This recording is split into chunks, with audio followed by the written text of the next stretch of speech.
Wildcats hunted alone in the scrublands of the Near East during the early Holocene. The climate of the region was warming as the vast ice sheets retreated northward. Rain fell more reliably in the arc of land stretching from the Persian Gulf to the shores of the Mediterranean Sea. This climate shift allowed wild grasses like emmerwheat and barley to grow in dense natural stands. Human groups began to settle near these food sources, constructing permanent shelters of mud and stone. They harvested the wild grains using sickles made of flint blades slotted into curved wooden handles. The grain had to be stored for the dry months, so these early farmers built circular storehouses. These storehouses were constructed with raised clay floors to keep out dampness from the earth. The walls were made of sun-dried mud bricks, sealed with plaster to close any gaps. Despite these precautions, the smell of drying grain attracted small rodents from the surrounding grasslands. House mice and black rats multiplied rapidly inside the dark storage bins. A single pair of mice could produce dozens of offspring in a few months under these conditions. The rodents chewed through the woven grain baskets and fouled the food supplies with their droppings. This concentration of prey did not go unnoticed by the predators of the surrounding hills. The African wildcat, Felis libica, was a small hunter adapted to the dry scrub. An adult wildcat weighed about 4 kilograms and stood 25 centimeters tall at the shoulder. Its coat was sandy gray, which provided camouflage among the dry grasses and rocks. Dark stripes ringed its legs and tail, while its belly was a pale cream color. The ears of this species were reddish on the back, and its eyes had green-yellow irises with vertical pupils. These pupils could contract to narrow slits in the midday sun or dilate into wide circles to gather faint light at dusk. The cat hunted by stalking, using its padded paws to move without sound through the brush. The cats began to patrol the edges of the human settlements where the granaries stood. These areas offered an abundant supply of rodents that was constant throughout the year. The natural hunting territory of a wildcat in the desert was large and required hours of searching. Near the villages, a cat could find multiple mice within a small space in a single hour.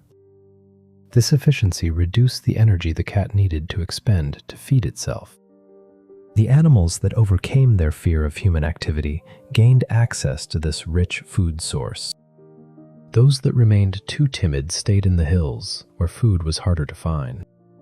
This process of self-domestication relied on natural selection operating on animal behavior. The wildcat possesses a highly sensitive nervous system designed for rapid flight or fight responses. When startled, a cat's adrenal glands release hormones that increase its heart rate and prepare its muscles for sudden movement. In the wild, this response protected the cat from larger predators like hawks or jackals. Near human dwellings, however, a high sensitivity to noise and movement was a disadvantage.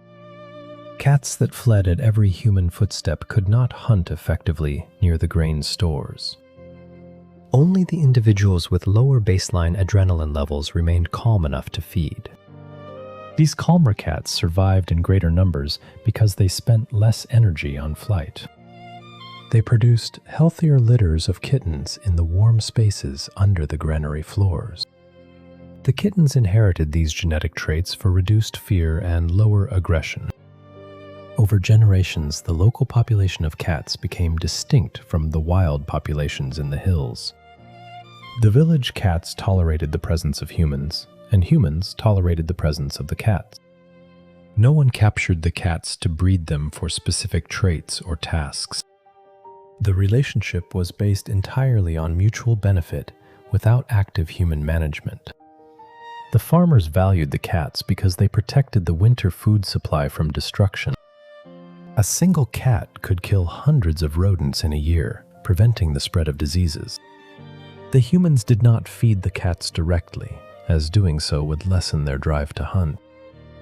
Instead, the people simply allowed the cats to nest in the warm corners of their homesteads. The cats remained independent, choosing when to hunt and when to sleep. They did not develop the submissive behaviors seen in dogs, which had been integrated into human social hierarchies. The cat remained a solitary hunter that chose to live alongside people.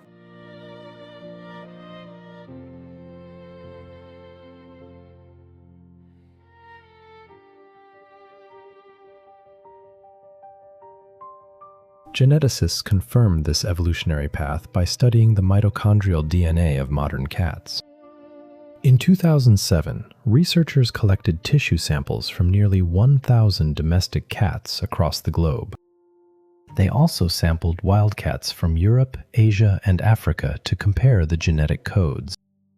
Mitochondrial DNA is passed down directly from mother to offspring without mixing with paternal DNA. This allows scientists to trace maternal lineages back thousands of years to find common ancestors.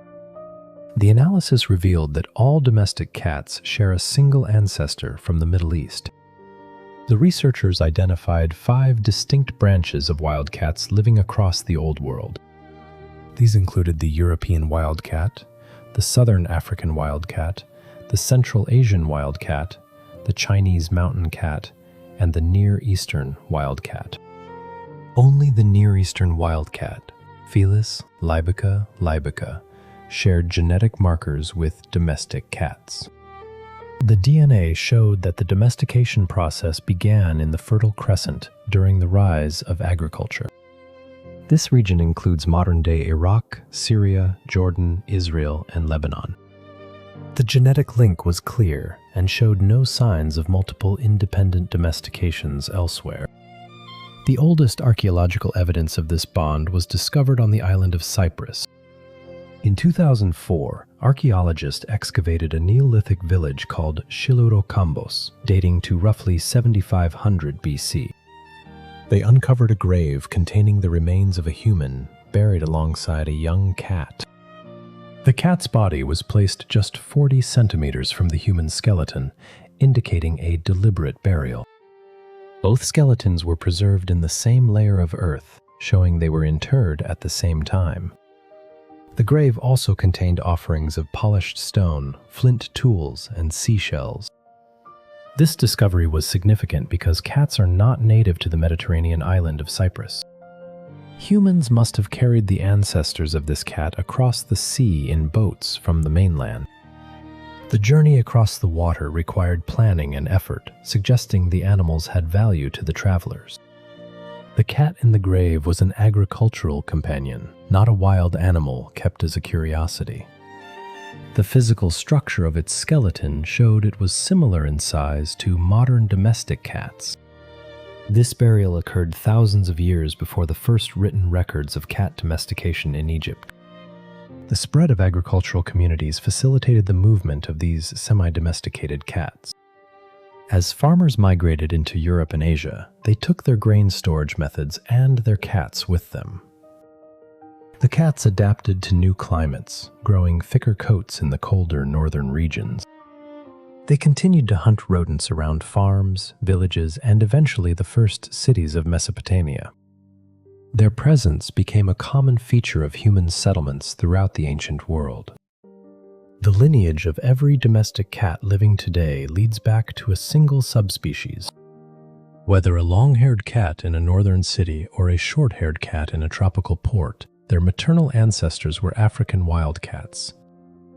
These specific ancestors lived in the Near East, in the fertile valleys and hillsides of the Fertile Crescent.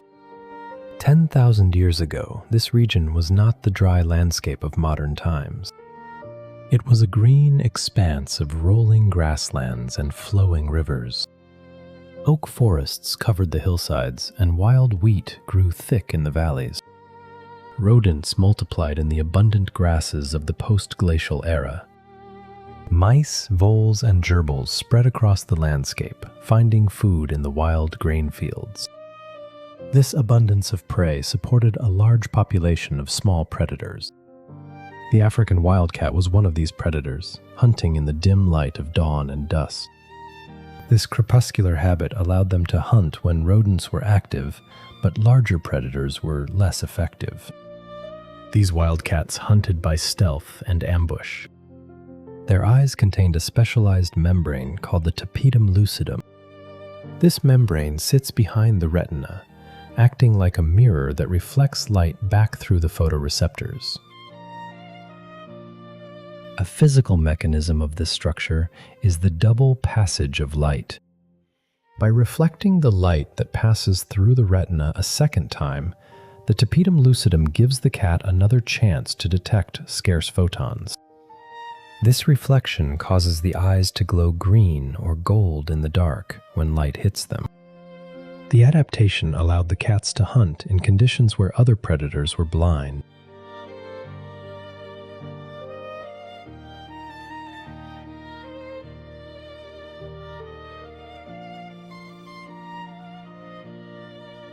Their ears were also highly specialized tools. The external ear, or pinna, is shaped like a funnel to collect sound waves from the air. 32 separate muscles allow the cat to rotate each ear independently through 180 degrees. By turning the ears toward a sound, the cat could pinpoint the location of a rustling mouse within inches. They could hear high-pitched squeaks that human ears cannot detect, reaching into the ultrasonic spectrum. Despite these advantages, the wildcats lived solitary lives. Each cat maintained a hunting territory of several square kilometers. They marked these areas with scent from glands on their cheeks and paws. Two cats would fight if they met in the same territory. Males and females associated only for the brief period of mating. Mothers raised their kittens alone, teaching them to hunt for a few months before driving them away to find their own territories. 5 distinct subspecies of wildcat developed from a common ancestor that lived 1 million years ago. The European wildcat lived in the dense forests of northern and western Europe. It grew larger than the African subspecies, developing a thicker coat and a wider head. This European variety was notoriously aggressive. Even when hand-reared from birth in modern conservation programs, these cats remained hostile to human contact. They hissed, scratched, and hid from keepers, refusing to adapt to captivity. In Asia, the Asiatic wildcat occupied the dry scrublands and deserts stretching from India to western China. Another small felid, the leopard cat, lived in the forests of eastern Asia. Archaeologists in China found leopard cat bones in ancient farming villages dating back 5,000 years. The bones showed that these cats lived near human grain stores. However, this relationship did not last.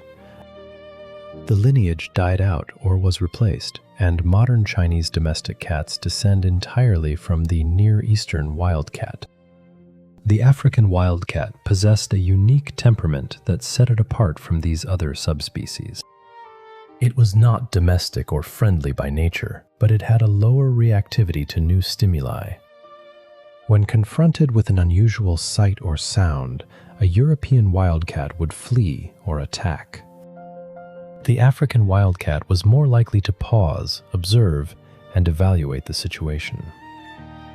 This slightly higher tolerance for stress allowed some individuals to remain near human settlements instead of running away.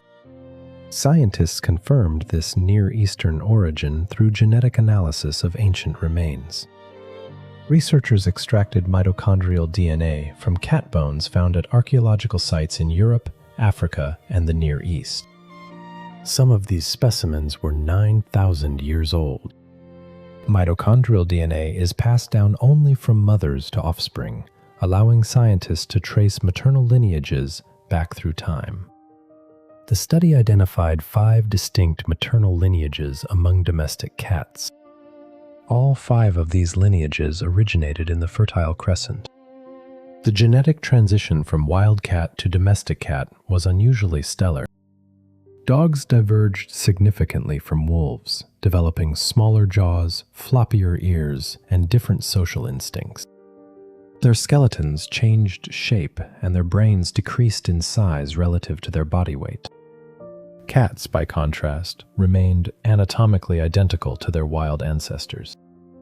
A domestic cat skeleton from 2,000 years ago cannot be distinguished from a wild cat skeleton of the same era by bones alone. This lack of structural change indicates that humans did not actively breeding cats for specific traits. Instead, the cats initiated the relationship by exploiting a new habitat. The early agricultural villages of the Fertile Crescent created a constant supply of food for rodents. Grain stored in clay bins and pit silos attracted mice in numbers never seen in the wild. The cats followed the mice, moving from the surrounding hills into the villages.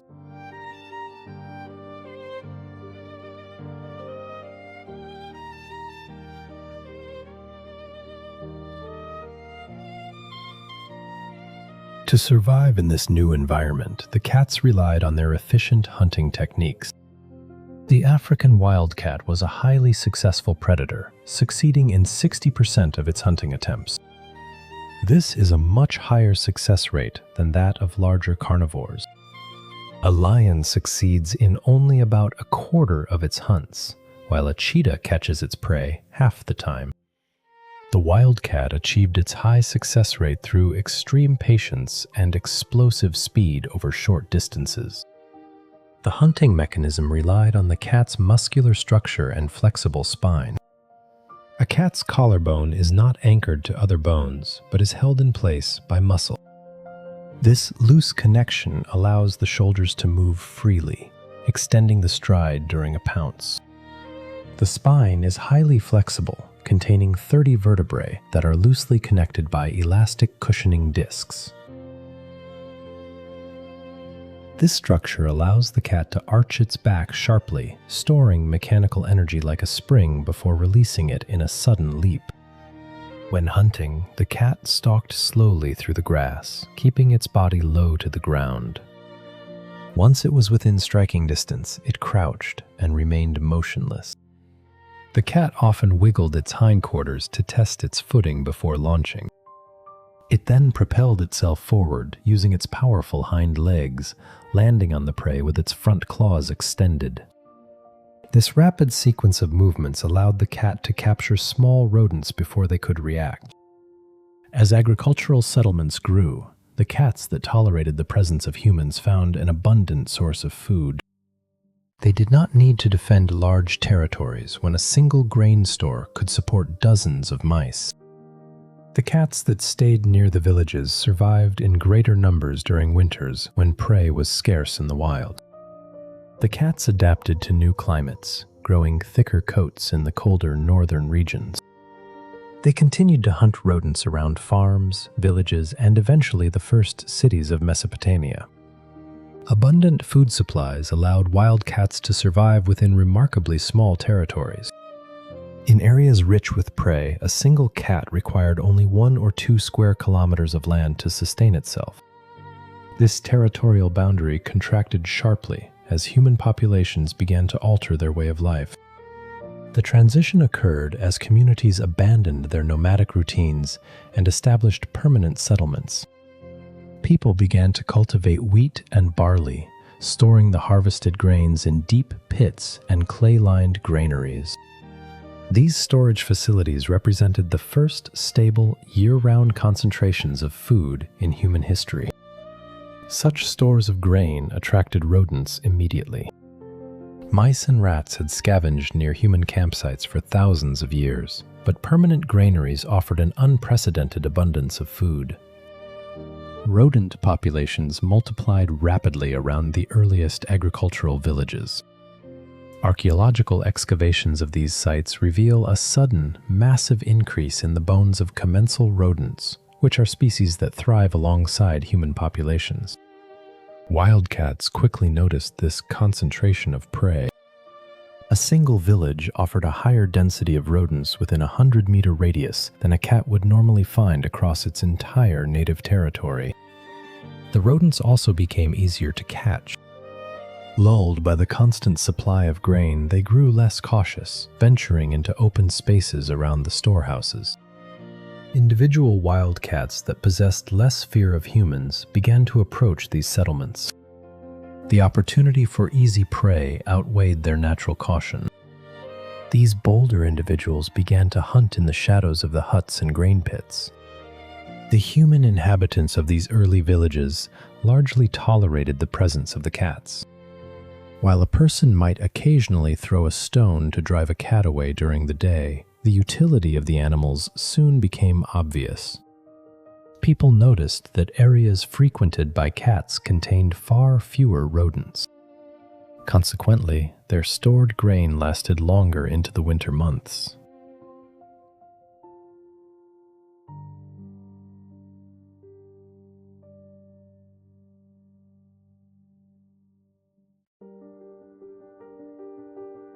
To protect their harvests, early farmers constructed underground storage pits dug directly into the earth. The construction of these pits required significant physical labor. A farmer dug a circular hole, often 1 meter wide and 2 meters deep, using wooden digging sticks and shoulder blades of large animals as shovels. The soil at the bottom and sides of the pit was firmly tamped down to prevent collapse. To keep moisture and burrowing animals out, farmers lined the interior walls with a thick layer of wet clay. The clay was mixed with straw or chaff to prevent it from cracking as it dried. A fire was then built inside the pit to bake the clay lining, hardening it into a ceramic-like barrier. Despite these efforts, rodents frequently chewed through the dried clay or entered through the top opening. The top was typically sealed with a heavy stone slab, but gaps remained that allowed small mice to slip inside. Once inside, a breeding pair of mice could destroy a significant portion of the grain. A female mouse produces a litter of 6 to 8 young every 3 weeks, and those young reach breeding age in 6 weeks. In contrast, a cat hunting near the pit entrance prevented the rodents from entering or exiting. The cat waited in complete stillness, relying on its keen hearing to detect the rustling of pests in the dark. The ancestor of the domestic cat, Felis libica, was a solitary hunter adapted to the arid brush of the Fertile Crescent. These cats possessed a light, sandy coat marked with faint stripes, which provided camouflage in the dry grass. They avoided contact with other cats, maintaining strict territorial boundaries through scent marking. A wildcat hunted using a method of stalking and pouncing. The cat moved slowly, keeping its body pressed flat against the ground to minimize its silhouette. Once it detected a mouse, it crept forward until it was within leaping distance. The cat then gathered its hind legs beneath its body, using its powerful thigh muscles to propel itself forward in a single leap. It pinned the rodent to the earth with its front paws, using its sharp claws to secure the prey before delivering a fatal bite to the neck. As agriculture expanded from Egypt to the Persian Gulf, these cats followed the spread of human settlements. The partnership remained informal for generations, based entirely on the mutual benefit of rodent control. The cats secured an abundant food source, while the farmers protected their precious winter food reserves. Wild cats of the Near East possessed an acute awareness of territory and risk. A single wildcat, Felis libica, required a hunting range that could span several square kilometers of sparse scrubland. The energy budget of these animals was finely balanced, requiring several successful hunts every day to offset the caloric cost of stalking. A typical hunt involved long periods of absolute immobility, followed by a sudden burst of muscular acceleration that could not be sustained for more than a few seconds. If the strike failed, the energy expended was lost, and the cat had to find another target before fatigue set in. In this demanding landscape, the emergence of permanent human farming settlements altered the local ecology. Farmers gathered wild grains and stored the harvested seeds in pit silos dug into the earth. These silos were lined with clay to keep out moisture, but they were not impenetrable to rodents. The concentration of starch drew house mice in numbers that the surrounding landscape had never supported. The mice reproduced rapidly, with females able to produce a new litter every 24 days when food was abundant. This high reproductive rate created a dense, permanent population of prey, concentrated within a radius of just a few hundred meters. For a solitary predator, this concentration of prey presented an unprecedented opportunity. A cat that overcame its instinctual fear of human activity could exploit this resource. The transition occurred at the margins of the villages, where the light from fires did not reach and the noise of human voices was muffled. Cats began to patrol the refuse heaps and the exterior walls of the clay granaries.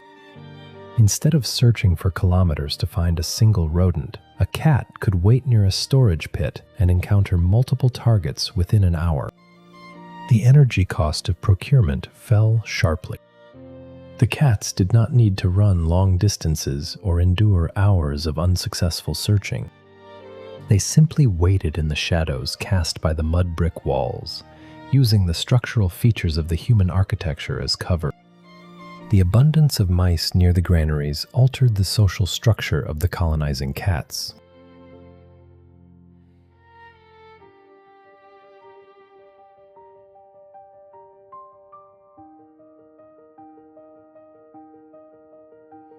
In the wild, Felis libica maintains strict territorial boundaries, marking trees and rocks with scent glands located on their cheeks and paws. This scent marking communicated ownership and kept individuals apart, preventing violent conflicts that could lead to disabling injuries. The scent compound consisted of volatile lipids that slowly evaporated, leaving a chemical signal that remained readable to other cats for several days. When two cats did meet, they engaged in aggressive posturing, arching their backs to appear larger and hissing to warn the intruder away. Around the granaries, however, the density of prey made territorial defense counterproductive. A cat that spent its time fighting other cats for exclusive access to a grain store wasted energy that could be spent hunting. The individuals that survived and thrived in this new niche were those with lower levels of reactivity.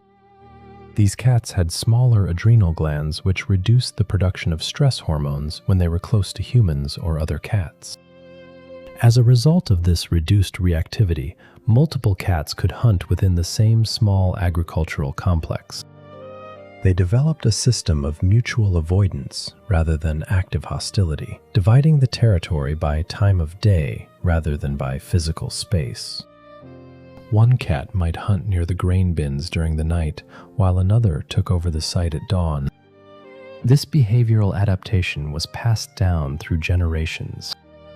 The kittens of tolerant cats, born in the dry spaces beneath floorboards or in the thatch of roofs, grew up accustomed to the sight and smell of humans. They did not flee when a person approached, nor did they attack other cats that crossed their paths. Over hundreds of years, this process of natural selection created a distinct subpopulation. These animals looked identical to their wild ancestors, but their brains were wired to tolerate proximity. The changing relationship between humans and cats eventually left physical traces in the archaeological record.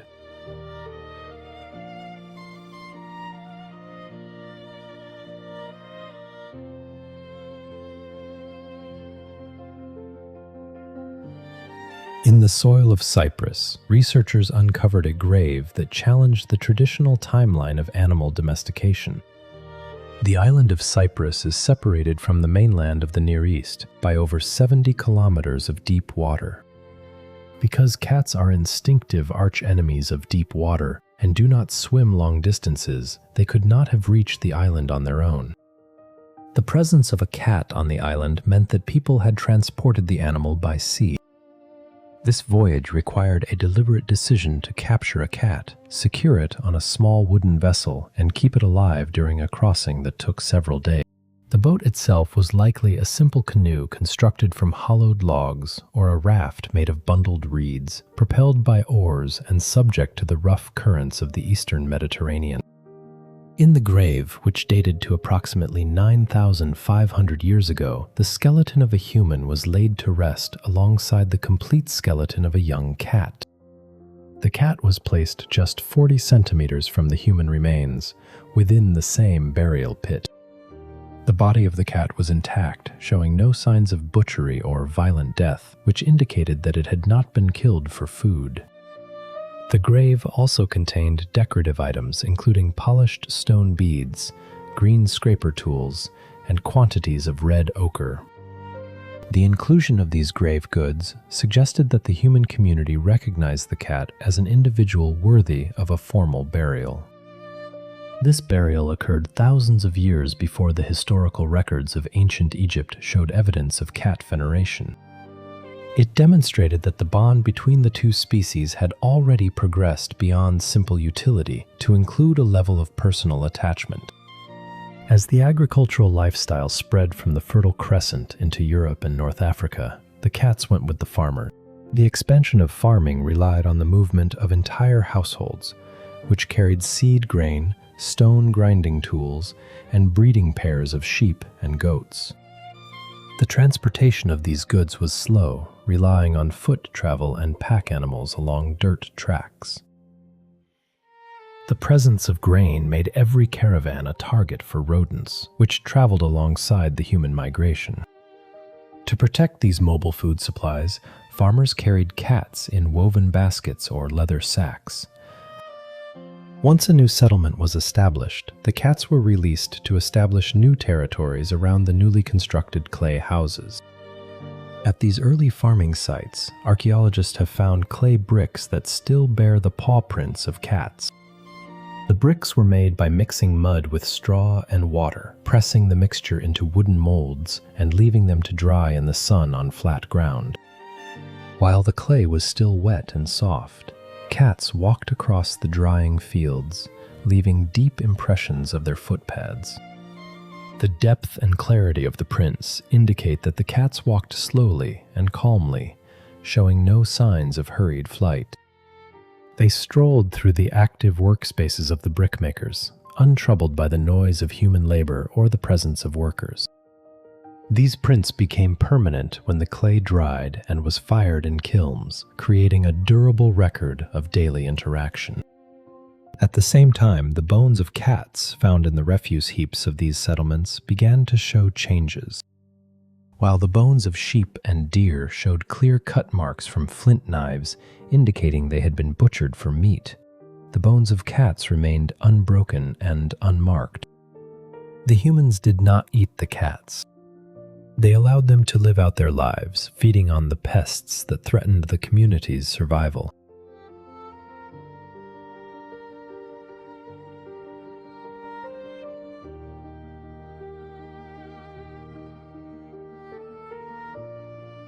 The Nile River shaped the agricultural calendar of the ancient Egyptians, flooding the valley floor every summer to deposit rich silt. Farmers sowed wheat and barley in the damp mud as the waters receded. In these granaries, rodents multiplied rapidly, which drew wild felines from the surrounding desert. The human communities tolerated the small predators because they protected the winter food reserves. Over generations, this practical arrangement developed into a closer association. By the middle of the 3rd millennium before the Common Era, painters began representing these animals on the walls of tombs. An early depiction from this period shows a cat crouched beneath a wooden chair, watching for pests. Another artist painted a lean, striped feline poised in a papyrus thicket, ready to spring at a waterfowl. These early illustrations depicted the animal as a functional tool of the household. The artists rendered them with the same objective eye they used for draft oxen or hunting dogs. The style of representation shifted during the subsequent 5 centuries. By the start of the 2nd millennium before the Common Era, the animals appeared in domestic scenes as pampered companions.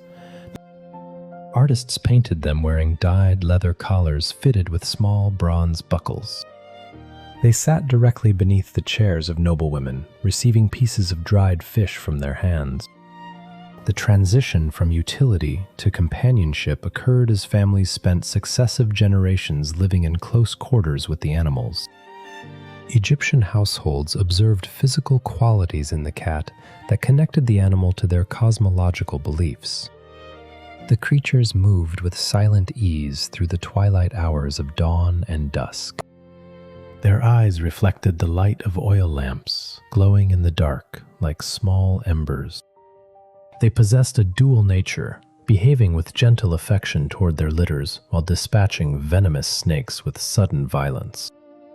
The cobras that entered mud brick homes in search of shade were neutralized by the quick paws of the resident felines. This ability to destroy pests while nurturing their own young aligned with the Egyptian concept of divine balance.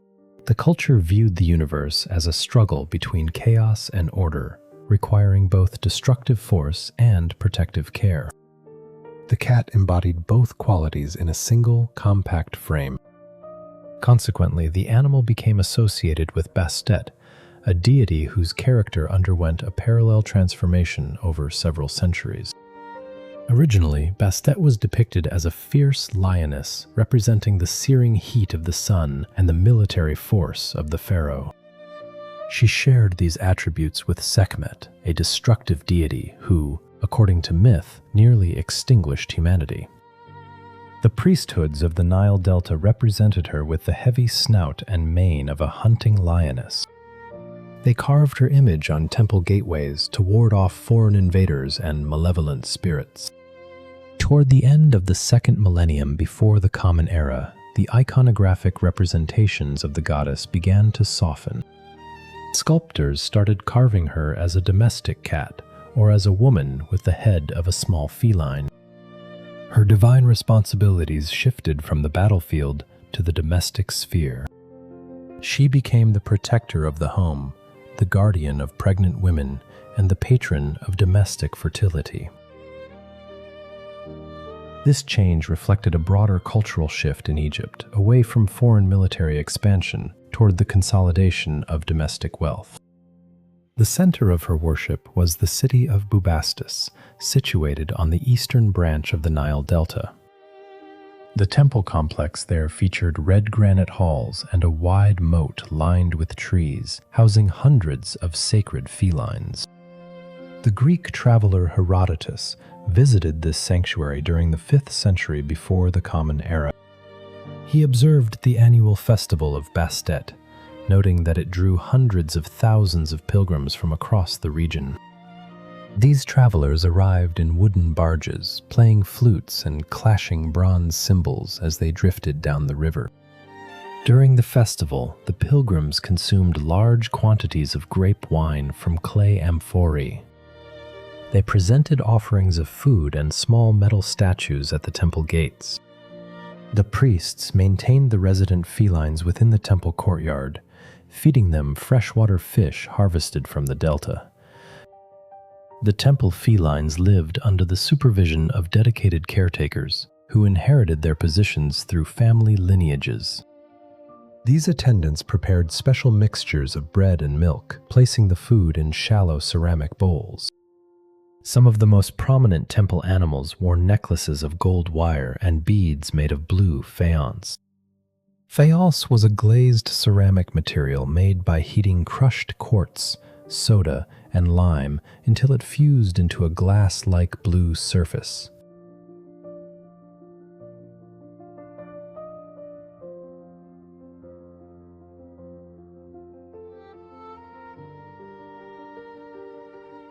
When a temple cat died, the caretakers preserved the body through a process of mummification similar to that used for human elites. The embalmers removed the internal organs through a small incision in the left flank. They then packed the abdominal cavity with dry natron salt, which they also piled over the exterior of the body.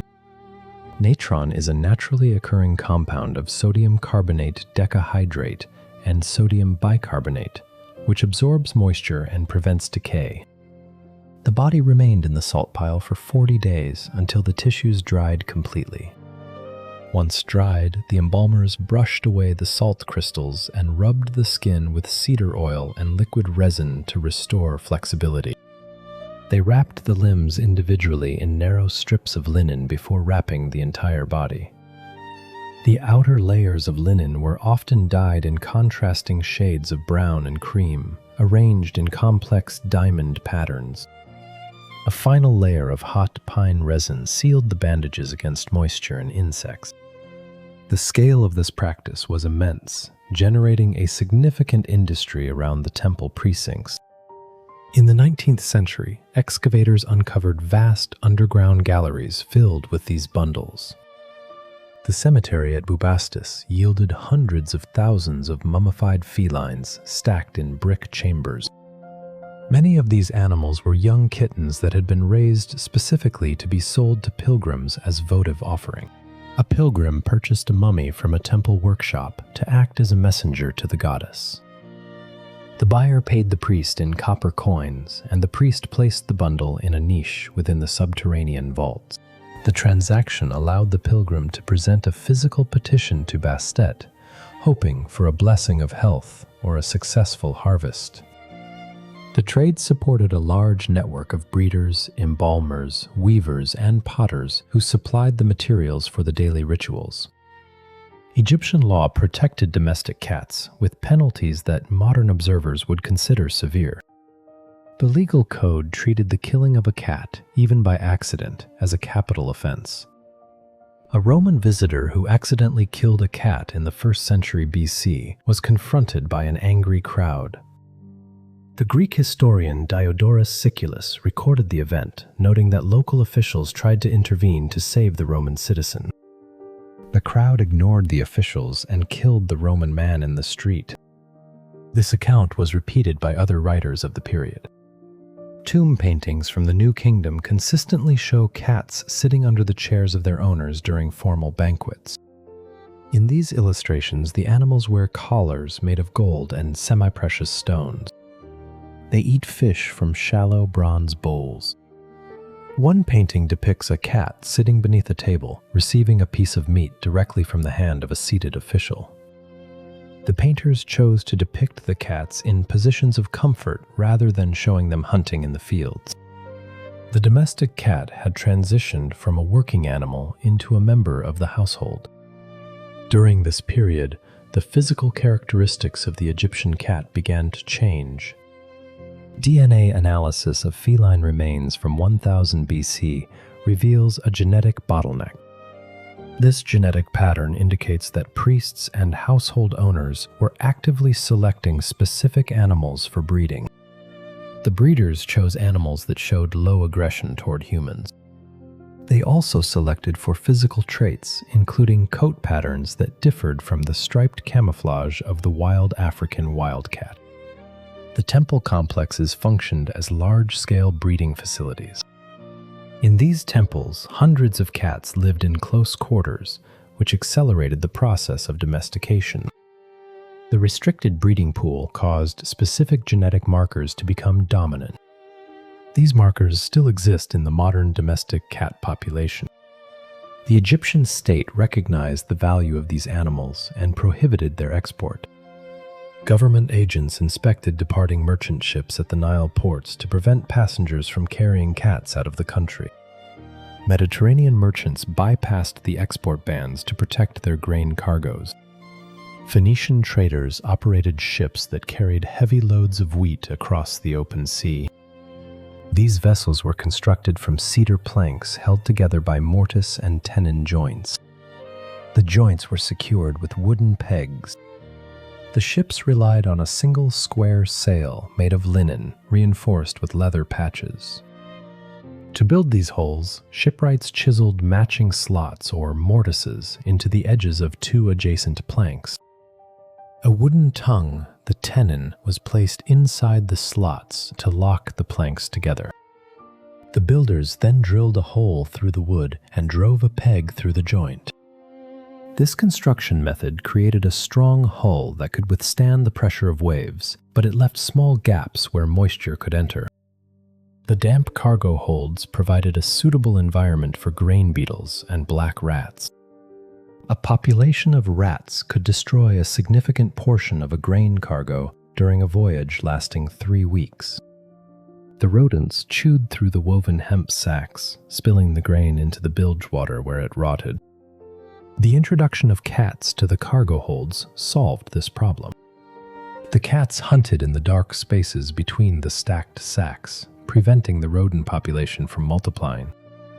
Phoenician crews acquired cats by bribing port officials in Alexandria and the Delta towns.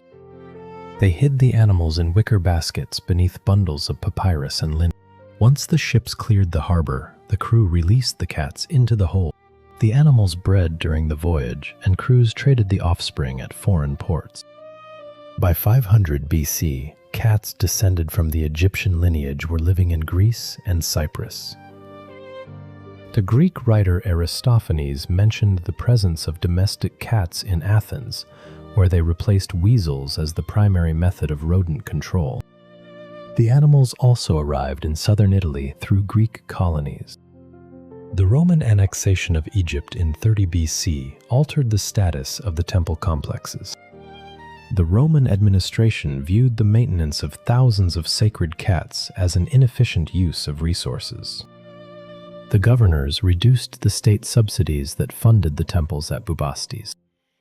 The priests could no longer maintain the large breeding colonies. The annual festivals became smaller as funding declined. By the 4th century AD, the rise of Christianity led to the closure of the remaining pagan temples. The temple structures were dismantled for building stone, and the cat cemeteries were abandoned. The animals survived by adapting to the urban environment of the Roman cities. They retained their hunting instincts while living in close proximity to human populations. The Roman army used cats to protect grain stores in military camps along the northern frontiers. The soldiers constructed granaries with raised floors to prevent dampness and rodent access. The floors consisted of heavy oak planks laid over stone pillars. The gap beneath the floor allowed air to circulate, but it also created a space where rodents gathered. The garrison kept cats to patrol these underfloor spaces and the surrounding barracks. Through these military outposts, the domestic cat spread into northern Europe. The animals accompanied legions along the Rhine and Danube rivers. They established populations in Roman Britain, where they lived in villas and urban centers. The domestic cat was no longer a sacred entity, but it had established a presence across 3 continents.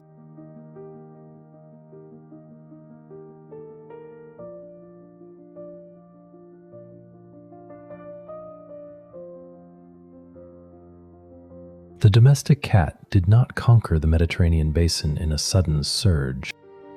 In the Greek cities of the 5th century before the Common Era, these animals remained rare novelties. The traveler in Athens would not see them roaming the alleyways or sleeping on the stone steps of the marketplace. A wealthy merchant might purchase one from a Phoenician mariner as an exotic curiosity to show guests in his courtyard. The Greeks did not require them for rodent control because they already relied on a different animal. For generations, the Greeks used the ferret to protect their grain bins and larders. The ferret is the domesticated form of the European polecat, bred specifically for its long, slender body and its instinct to hunt in confined spaces. To keep a ferret, a Greek household kept a small wooden cage with wire mesh. The owner handled the animal regularly to keep it tame, using leather gloves to avoid bites. Before sending the ferret into a rodent burrow or under the floorboards, the owner often fitted it with a small leather muzzle. This muzzle prevented the ferret from killing the prey and eating it inside the hole, which would make the animal sleepy and unwilling to return. The ferret would instead drive the rats out into the open, where the household members killed them with clubs. The weasel also filled this role in a semi-wild state. Households tolerated these small carnivores beneath their floorboards, allowing them to hunt mice and snakes without interference. When cats first appeared in the ports of the Aegean Sea, the Greeks saw no need for them. The new animals carried associations with the religious practices of Egypt, which the Greeks viewed as strange and foreign. A cat seemed to offer nothing that a trained ferret could not do with greater reliability. Over several centuries, this attitude changed slowly. The cat possessed physical advantages that eventually became obvious to Greek households. A ferret required constant care, cages, and active training, while a cat managed its own existence. If a person ignored a cat, the animal still hunted rodents out of its own hunger. If a person fed it occasionally, the cat remained near the house. By the Hellenistic period, the animal had become a familiar presence in domestic life. Stone carvings and painted vases from this era began to show cats interacting with people. They appeared under tables during meals, chased balls of wool, or sat near women who carded fleece. They had transitioned from expensive foreign imports to ordinary household companions. The Romans approached the cat with practical interests. As the Roman Republic expanded into an empire, the state had to feed hundreds of thousands of soldiers stationed along distant frontiers. The grain to feed these troops traveled by sea and road, ending up in massive stone warehouses called horea. A typical Roman granary featured thick stone walls and a raised floor supported by brick pillars to keep the grain dry. Despite these precautions, rodents entered the structures through ventilation slits and drainage holes. A family of rats could consume several tons of grain in a month, leaving the rest spoiled by waste. To combat this, the Roman military administration integrated cats into their logistics system. The army transported cats in wicker crates aboard supply wagons. When a new fort was established along the Rhine or the Danube, cats were released into the granaries. These animals patrolled the narrow spaces beneath the raised floors, hunting the mice that nested in the dark. The soldiers did not need to train the cats. They simply allowed them to breed in the barracks. As cats moved with the legions, Roman civilians also began to adopt them. In the villas of the wealthy, cats ceased to be mere workers. Mosaics found in the ruins of Pompeii show cats lounging on decorated floors, sometimes near birds or fish.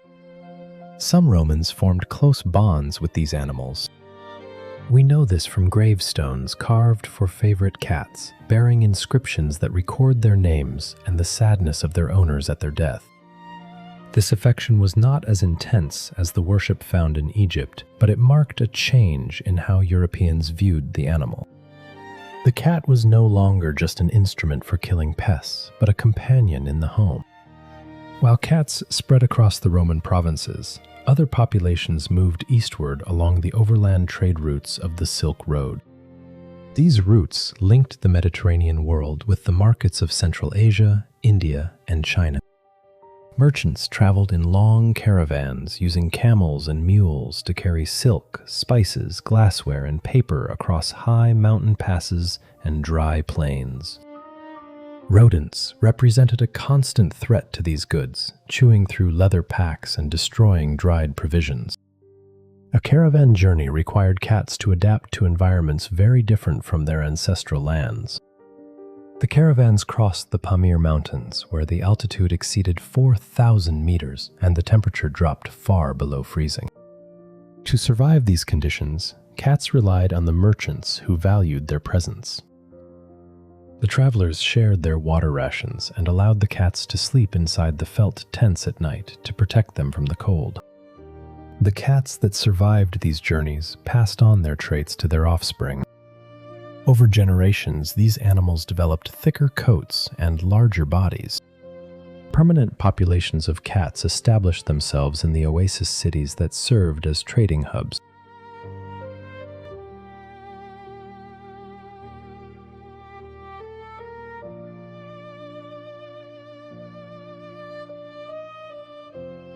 In Samarkand and Bukhara, warehouses stored goods from multiple continents. Cats bred in these cities, mixing with local wildcats and creating distinct regional populations. When a caravan loaded its goods to move to the next city, some of these local cats went with them. In this manner, the domestic cat reached India. The entry of the cat into India occurred both by land, through the northern passes, and by sea, through the western ports. Indian society viewed the animal with some ambivalence. The ancient texts written in Sanskrit, known as the Vedas and the Upanishads, do not give the cat a prominent place. Unlike the cow, which was sacred, or the elephant, which represented royal power, the cat occupied an intermediate space. Some texts warned against the cat, using it as a symbol of hypocrisy because it crept silently to catch its prey. Other texts treated the animal as a neutral element of the household. It remained a working animal, tolerated in grain stores but rarely admitted to the family circle. In China, the domestic cat arrived even later, becoming common only around 1500 years ago. Chinese agriculture was highly developed, yet the country had relied on other methods for rodent control. For centuries, Chinese farmers kept small dogs trained to dig out rodent nests. They also tolerated harmless snakes in their barns, which could slide into small crevices to eat mice. The cat had to offer something more than these existing animals to gain a place in Chinese society. It found its opening not among the farmers, but among the educated elite. These scholars and officials valued the cat for its quiet movements and its clean habits, characteristics that suited the quiet atmosphere of their libraries and gardens. In the 8th century, the emperors of Japan received the first domestic cats as diplomatic gifts from the Tang court of China. These animals arrived on wooden tribute ships, carried across the volatile waters of the Tsushima Strait in secure cages to prevent them from leaping into the sea. The Japanese aristocracy viewed these feline arrivals not as utilitarian rodent catchers, but as rare and precious status symbols. Within the imperial palaces of Heian-kyo, the court officials kept the cats indoors, tethered by silk cords attached to embroidered collars. This tethering restricted the animals to polished wooden verandas and tatami mats, preventing them from mixing with the common street dogs of the capital. The silk leash system required constant maintenance by designated court attendants. A soft cord braided from dyed silk threads was looped around the cat's neck with a loose slip knot that would not choke the animal if it snagged on a screen. The other end of the leash was tied to a lacquered wooden peg driven into a porch post, or held by a lady-in-waiting who carried the cat through the corridors. This confinement created an artificial scarcity, ensuring that only the highest-ranking nobility could possess or even view a cat. The animal became an emblem of refinement, its silent movements associated with the quiet protocols of the imperial chambers. Outside the palace walls, the general public remained unfamiliar with the species for several generations, hearing of them only through court poetry and painted hanging scrolls.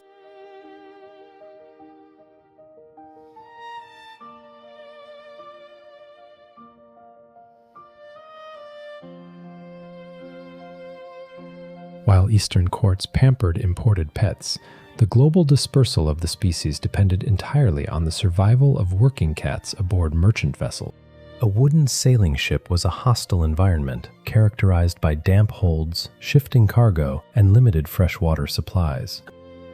To survive a voyage of several months, a cat had to endure the constant motion of the hull and the dampness of bilge water.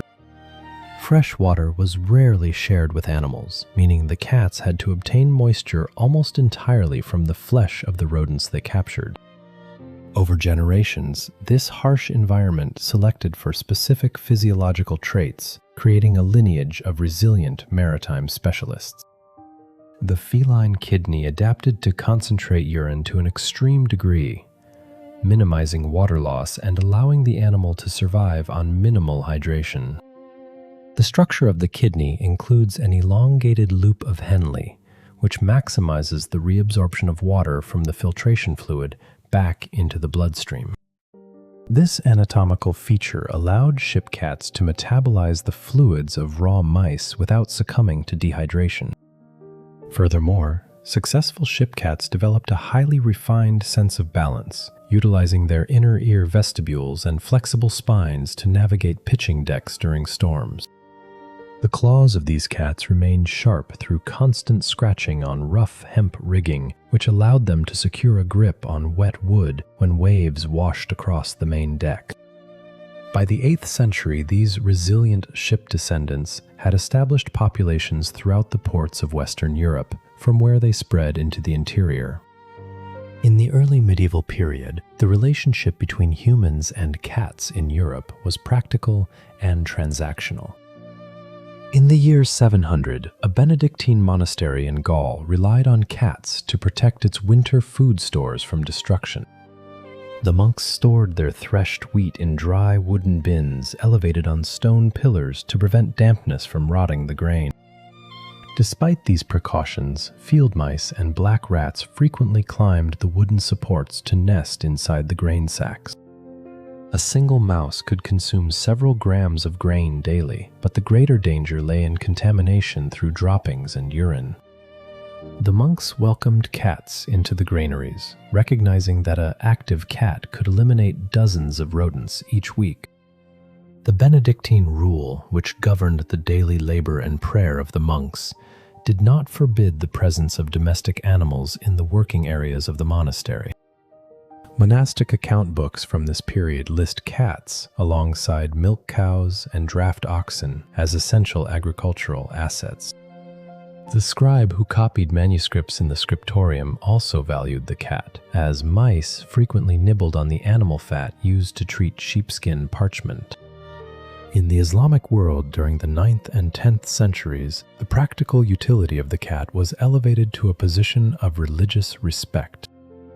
This cultural esteem was reinforced by stories concerning the Prophet Muhammad and his feline companion, Muezza. According to local accounts, when the call to prayer sounded, the Prophet chose to cut the sleeve of his robe rather than disturb the sleeping cat. This narrative established a precedent for the treatment of street cats throughout the Caliphate, leading to the creation of specific legal protections.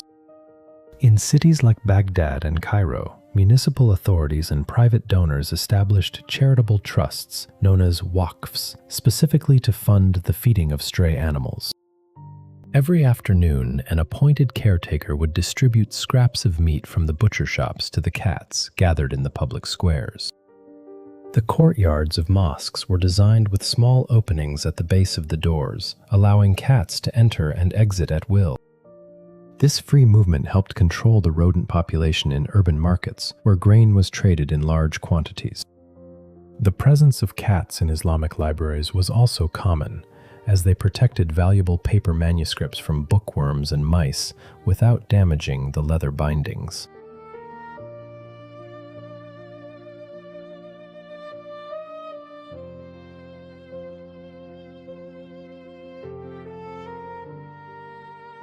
During the 11th century, the perception of cats in Christian Europe began to diverge from the attitudes of the Islamic world. The early church had tolerated cats for their utility, but a growing theological suspicion of the natural world began to influence popular belief. As clerical authorities sought to eradicate pagan remnants and regulate rural folklore, animals that operated outside human control came under scrutiny. The nocturnal habits of the cat, combined with its solitary nature, made it a subject of suspicion among the peasantry and the clergy alike. The physical characteristics of the cat contributed to this growing hostility. Unlike dogs, which responded to vocal commands and worked in cooperation with human hunters, cats hunted alone at night, using stealth. The tapetum lucidum, a reflective layer behind the feline retina, caused their eyes to glow in low light by reflecting small amounts of ambient light back through the pupil. To medieval observers, this green glow resembled demonic fire, suggesting a connection to the supernatural realm. By the 12th century, local trials and regional folklore began to associate the cat with heretical sects that gathered in secret after dark. The animal was no longer viewed simply as a helper in the granary, but as a potential symbol of hidden heresy. During the early 13th century, the administration of the Latin Church directed its attention toward unorthodox religious movements in the German lands. In the year 1233, Pope Gregory IX issued a formal letter known as Vox in Rama to address these growing factions. The document outlined various secret rituals allegedly practiced by these groups to reject Orthodox Christian doctrines. According to the papal text, these assemblies involved encounters with a mysterious beast that appeared in the likeness of a dark feline. The text described how initiates would perform acts of devotion to this creature, including kissing its hindquarters, before pledging their obedience to unorthodox spiritual forces. Modern historical analysis suggests these descriptions did not record actual practices, but functioned instead as political rhetoric. The Church used these vivid narratives to alienate minority groups and justify their systematic removal from public life. By linking the animal directly to unorthodox rituals, the papal decree established a formal association between the domestic feline and spiritual subversion. This conceptual link spread gradually across the Western European landscape over the course of the 13th and 14th centuries. Dark-furred animals became targets of particular suspicion during this transition. In settlements without artificial street illumination, the night presented genuine physical dangers, and an animal that moved silently through the dark provoked natural anxiety. The structure of the feline eye contributed to this fear due to its physical adaptation for nocturnal hunting. A reflective membrane situated behind the retina, known as the tapetum lucidum, acts as a retroreflector. When light enters the eye, it passes through the photoreceptor cells to hit this membrane, which reflects the light back through the retina a second time. This process doubles the absorption of light, allowing the animal to see in near total darkness. To a human observer holding a torch, this reflection appeared as two glowing green discs suspended in the black air, creating the illusion of internal fire. By the 15th century, these local superstitions consolidated into formal legal accusations as the trials for witchcraft increased across the continent. Judicial authorities developed a complex system of belief regarding how individuals interacted with the supernatural world. Under this legal framework, a person accused of witchcraft received assistance from a minor spirit known as a familiar. This spirit took the physical form of a small domestic animal, most commonly a dog, a toad, or a feline.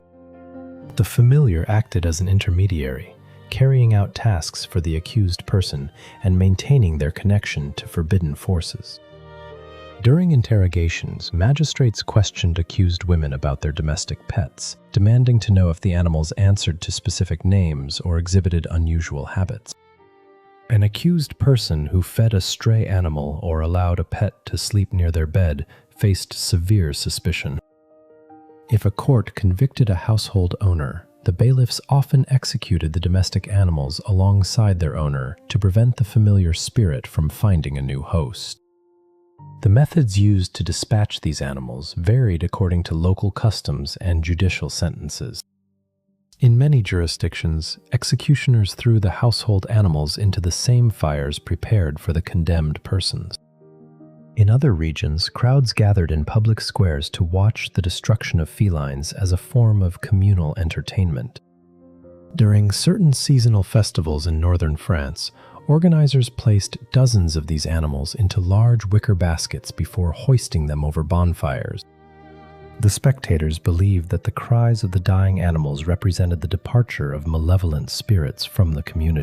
Similar practices occurred in parts of the British Isles and the German territories, where municipal records detail the purchase of fuel specifically for these public spectacles.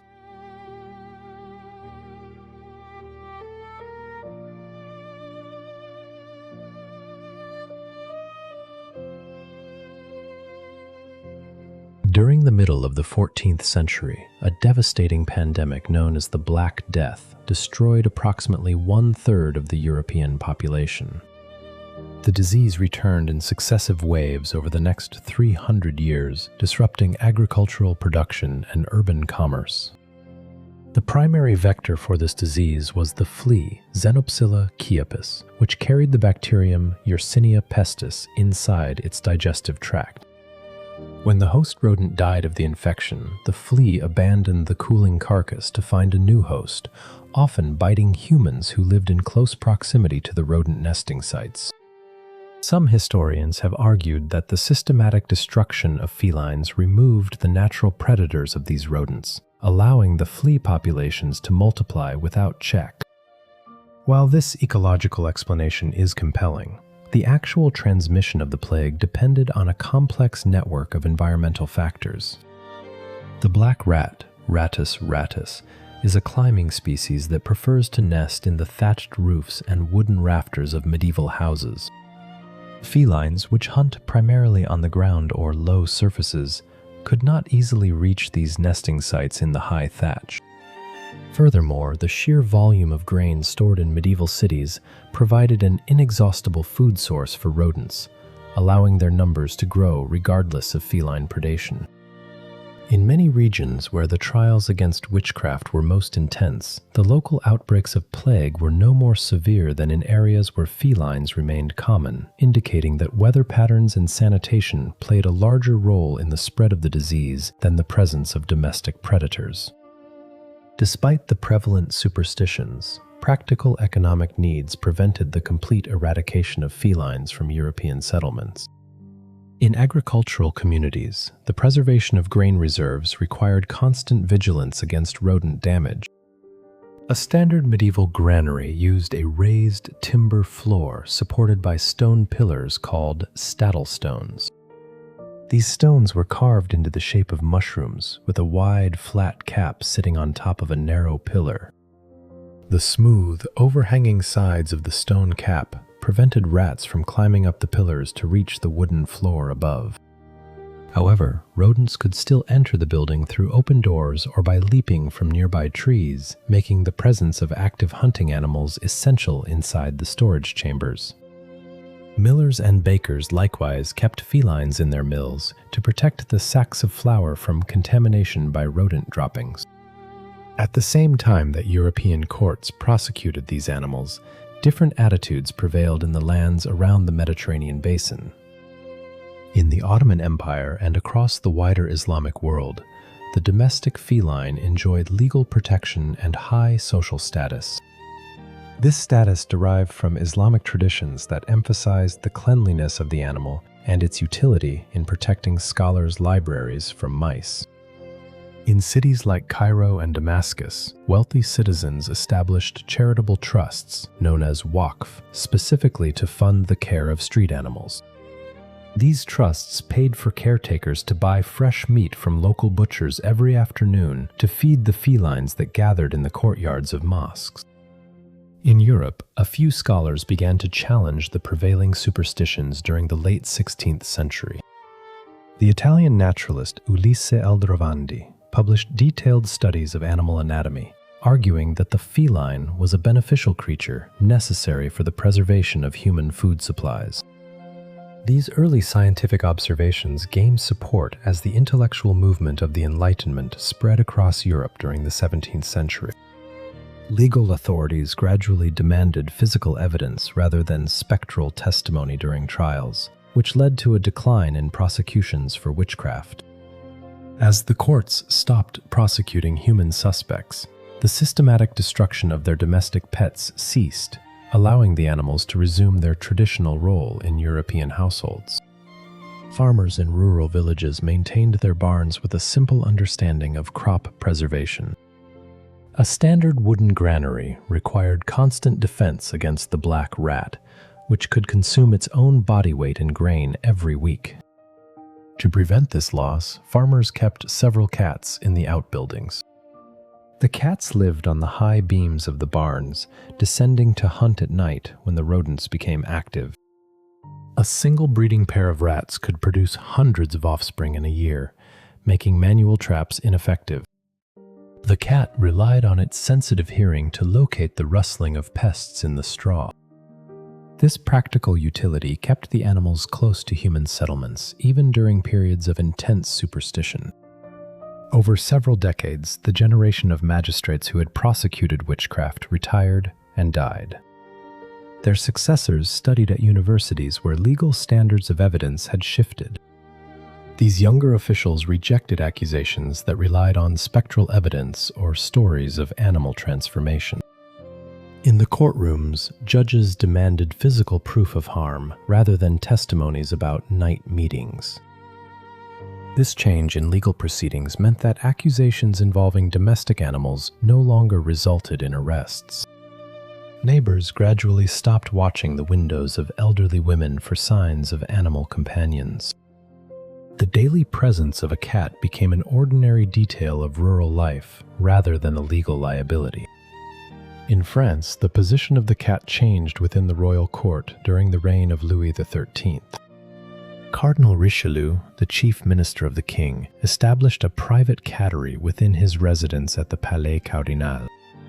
Richelieu lived surrounded by dozens of cats, assigning specific servants to feed them chicken breast daily. The minister constructed dedicated rooms with cushioned benches and climbing structures for his pets. Among his favorites was a black cat named Lucifer, alongside others named Soumise and Gazette. The presence of these animals in the rooms of the most powerful politician in France influenced the court. Visitors observed the minister working at his desk with cats sleeping on his papers, which made the keeping of felines fashionable among the French nobility. Artists across the Low Countries began depicting domestic interiors with a new focus on ordinary household details.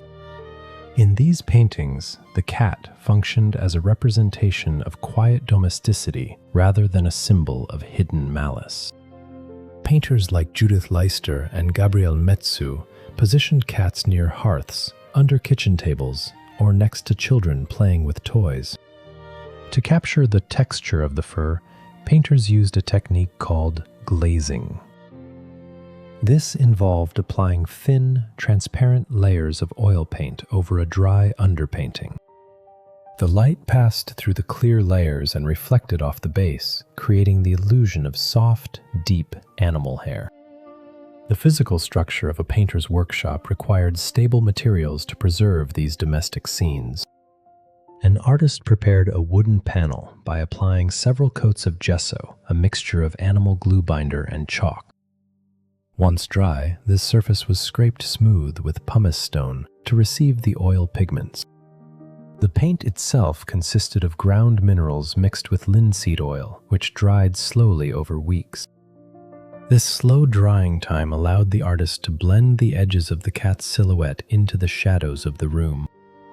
By placing the animal in a warm shaft of light from a window, the artist emphasized its physical reality. The viewers saw a sleeping pet rather than a creature of folklore. These artistic representations circulated through print shops as copperplate engravings, reaching a wider public. An engraver used a steel tool called a burin to cut fine lines into a polished copper plate. The depth of the cut determined the darkness of the printed line when ink was pressed into the grooves. A roller press then forced damp paper into the lines to transfer the image of the household scene. Through these prints, the image of the cat as a peaceful companion entered middle-class homes. The visual connection between the animal and domestic order became standard across Northern Europe.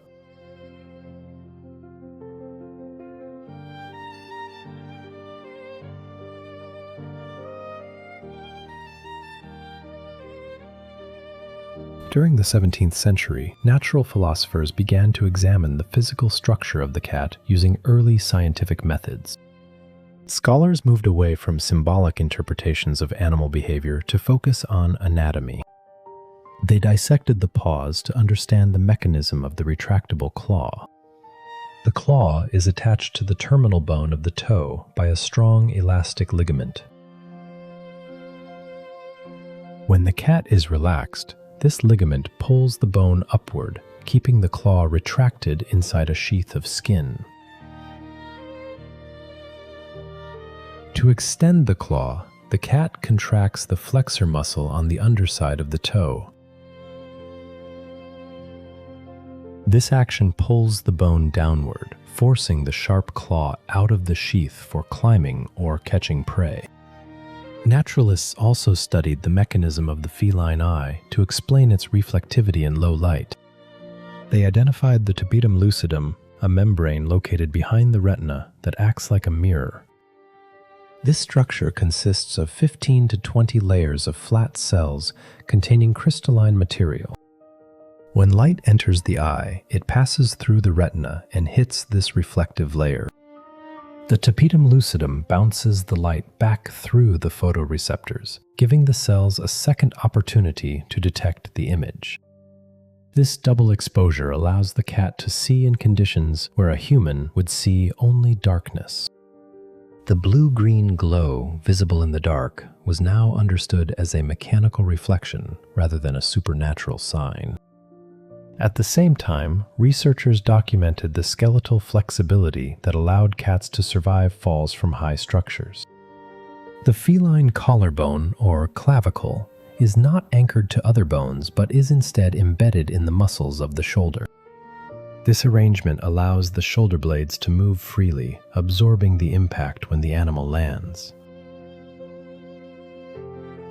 Additionally, the feline spine contains 30 vertebrae, which is 7 more than the human spine.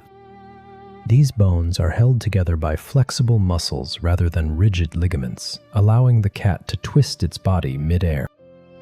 This physical explanation of the righting reflex removed the mystery from the animal's survival abilities. By the 18th century, the cat had transitioned from a functional farm worker to a companion in the urban salon. Writers and philosophers kept cats on their desks as they wrote their essays on reason and nature. The fear that had characterized the medieval relationship with the animal was replaced by a curiosity about its behavior. The fear that had characterized the medieval relationship with the animal was replaced by a curiosity about its behavior. Scholars and writers, particularly in Paris and London, began to welcome felines into their workspaces as regular companions. The practical benefits of this arrangement were clear to writers who needed to protect fragile paper. A single mouse could ruin months of manuscript work by chewing through rag paper and binding glue. To prevent this, writers relied on the predatory instinct of the cat. The animal would remain still for hours, waiting near floorboards where rodents emerged. Beyond this utility, the animals offered silent companionship during long nights of study. Denis Diderot and Jean-Jacques Rousseau wrote about the capacity of animals to experience physical sensations. They argued that beasts possessed internal lives which altered the way people viewed domestic beasts. Writers began to describe the cat as an independent entity that existed partly in the human sphere and partly in its own private domain. This description appealed to thinkers who valued their own independence from social conventions. In letters and essays, writers contrasted the behavior of cats with the social ambitions of humans. They noted that while people cited status, cats remained satisfied with warmth and quiet spaces. To understand how a cat maintains its body temperature in these quiet spaces, one must examine its coat structure. The feline coat consists of 3 distinct types of hair that work together to trap heat. The guard hairs form the outer layer, which is straight, stiff, and shields the skin from water. Below these lie the awn hairs, which insulate the body and protect the undercoat. The undercoat itself consists of very fine, wavy hairs that lie close to the skin. This layer creates pocketed air chambers that prevent body heat from escaping into the room. When a cat curls into a tight circle, it minimizes its surface area, tucking its nose under its tail to conserve energy. During the upheaval of the French Revolution, the symbolic use of animals changed in popular media. While official revolutionary seals used images of eagles and roosters, smaller pamphlets utilized cats to represent personal freedom. For the residents of crowded tenements, freedom was defined by domestic privacy rather than state decrees. Having a cat in a small room represented the quiet defiance of ordinary citizens who refused to be managed. The stray cats of Paris continued to navigate the alleys, regardless of which faction held power in the capital. They moved between barricades and past patrols, unaffected by the political transitions of the period. As the 19th century began, a preference for specific types of cats emerged among wealthy households. Travelers returned from Western Asia with accounts of long-haired cats from Persia. Others brought back report of tailless specimens from the Isle of Man or slender cats from ports in the Far East. Informal displays of these animals began to occur at local agricultural fairs. A merchant might display an unusual, long-haired specimen alongside livestock to amuse visitors. These early gatherings lacked formal rules, but they established the practice of valuing cats for their appearance. The transport of these animals depended entirely on the maritime trade routes of the period. Every merchant vessel carried several cats to protect the cargo from the destructive habits of shipboard rats. A standard merchant ship carried tons of grain, dried peas, and ship biscuit stored in wooden barrels. Rats could chew through these casks within days, spoiling the food supplies and nesting in the sails.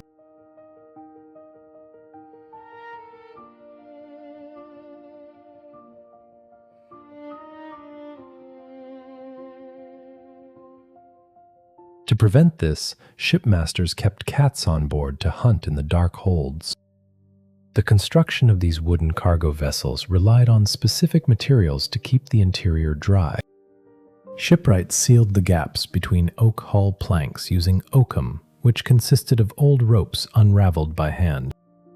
Workers hammered this fibrous material into the seams using caulking irons and wooden mallets. Once the oakum was packed tight, workers poured hot pine tar over the seams to seal out the seawater. This tar layer prevented moisture from rotting the cargo, but it did not stop rodents from breeding in the dark spaces between the timbers. The presence of cats was the only reliable method to control the rodent population in these lower decks. Through these voyages, felines spread to every continent, establishing populations in ports across the Americas, Africa, and Australia.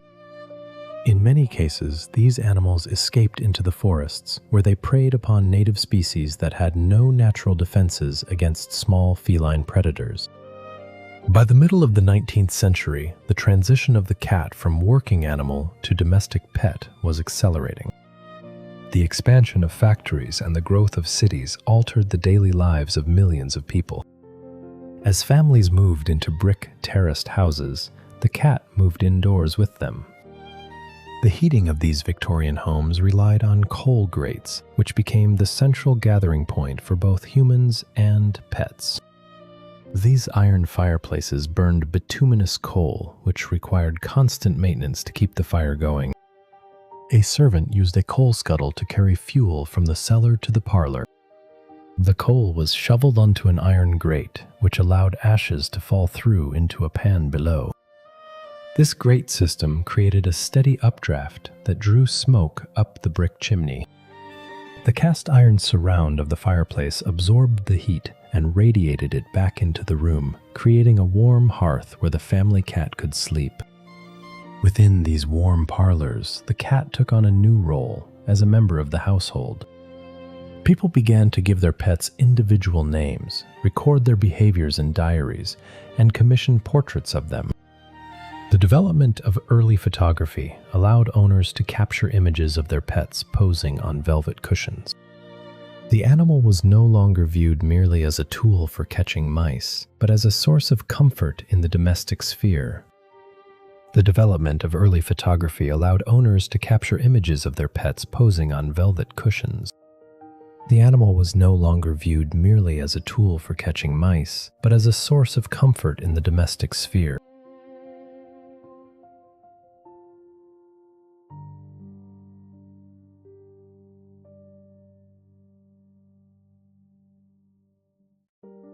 The process of classification transformed the domestic cat from a utility animal into a subject of public competition.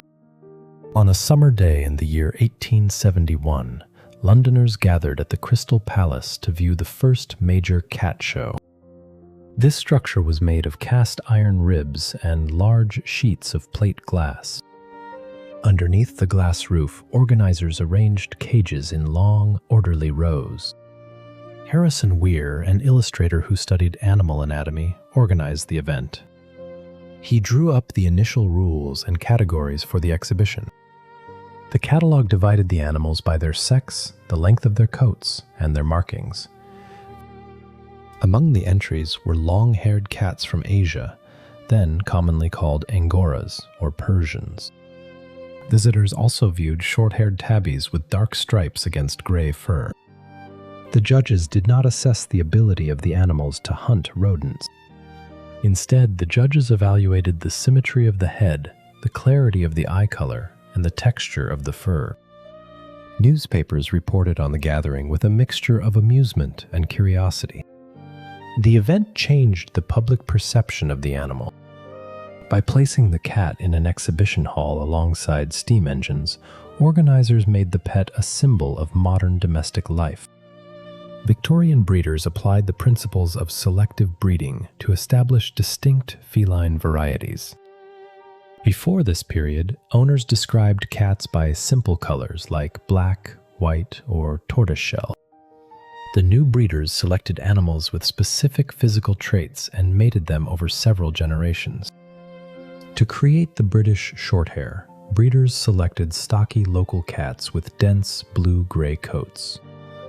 For the Persian breed, they selected animals with flat faces and long, silky undercoats. The process of selective breeding relies on the inheritance of genetic traits. Breeders select parents that display desired features, such as a shortened snout or a specific coat pattern. When these parents produce offspring, the breeder selects only the kittens that show the strongest expression of these traits. Over generations, this selective pressure reduces genetic diversity within the breeding pool. This process fixes the physical characteristics of the line, creating a predictable breed standard. The breeders wrote detailed descriptions of the ideal specimen for each category. These documents specified the shape of the ears, the roundness of the cheeks, and the distribution of stripes. The animals were no longer judged by their utility in the barn, but by their compliance with these written standards. Urbanization altered the living conditions of the middle class in British cities. Families moved into brick terrace houses and multi-story apartment buildings. These homes lacked the large granaries, haylofts, and food stores of rural farms. Because these spaces had fewer rodents, the primary function of the cat shifted from pest control to companionship. Victorian household manuals advised readers on the proper management of the domestic interior. To keep a cat inside, owners had to manage the sanitation of the animal. They filled shallow wooden boxes with dry sand or sawdust to create indoor latrines. This system relied on the natural instinct of the feline to bury its waste in loose soil. The sand absorbed the moisture and trapped the odor until the owners scooped out the soiled material. This simple technology allowed owners to keep cats in carpeted rooms without ruining the furniture. Etiquette books recommended the cat as an ideal pet for suburban villas. Writers described the animal as clean, quiet, and self-contained. Unlike domestic dogs, cats did not require daily walks through muddy streets. They could remain indoors, sleeping on cushions or sitting near the coal fireplace.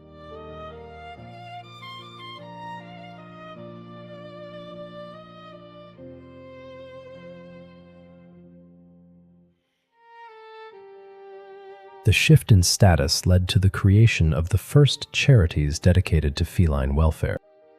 During the 19th century, humanitarians established societies to prevent cruelty to draft animals. Gradually, these reformers turned their attention to the treatment of stray cats in urban areas.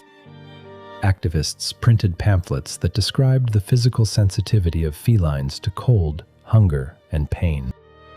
These organizations established temporary shelters where abandoned animals could receive food and medical attention. Reformers also campaigned against the common practice of drowning unwanted litters of kittens in local rivers. Other groups protested the use of felines in medical research and physiological demonstrations. This activism marked the beginning of a legal framework that recognized domestic cats as subjects worthy of protection. The public standing of the animal was further elevated by the patronage of prominent public figures.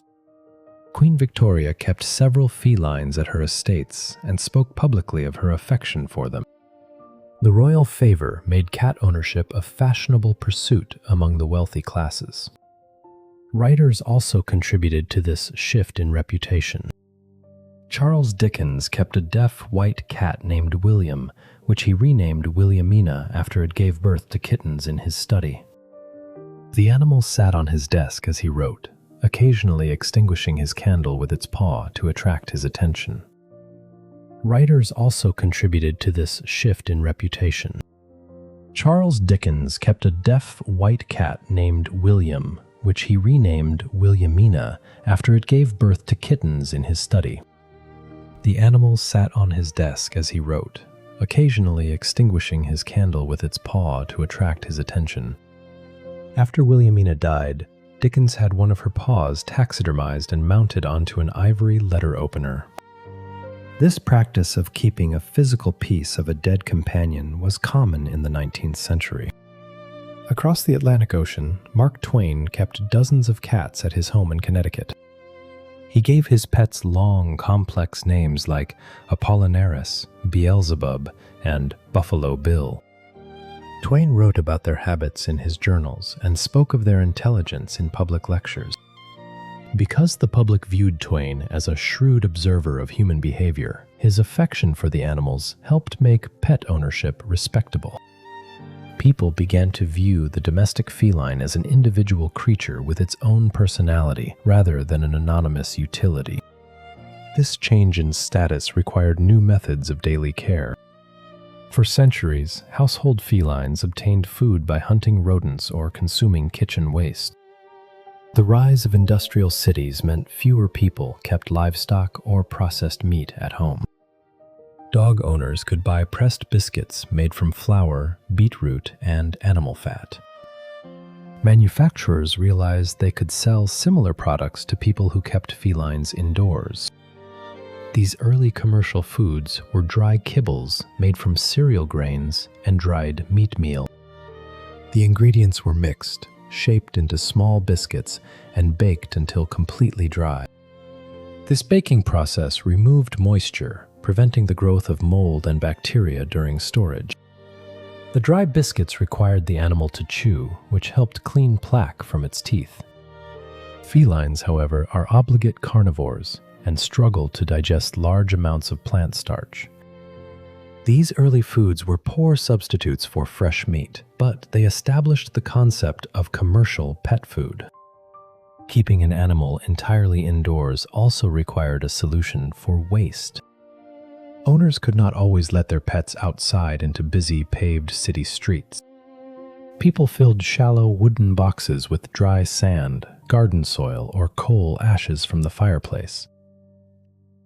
These materials absorbed liquid and covered odors, but they easily tracked across carpets.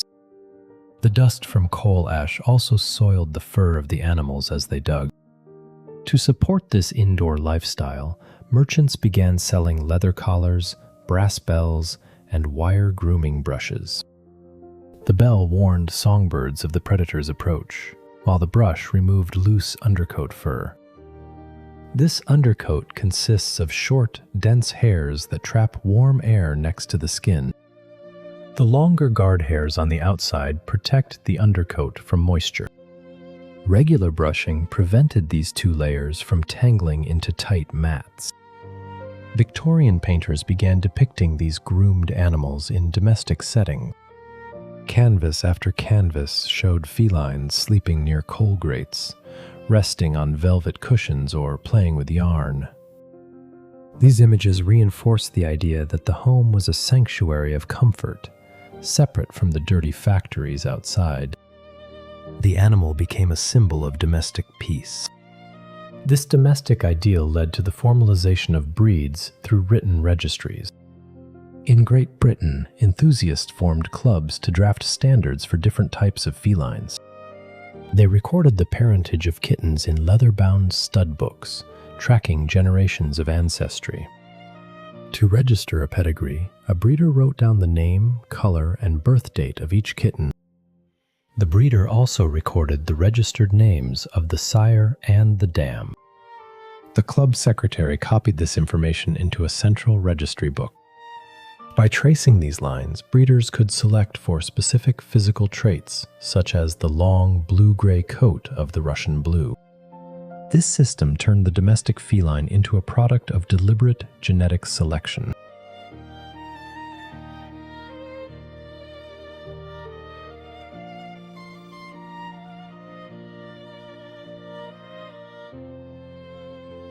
At the start of the 20th century, millions of these animals still worked for their living.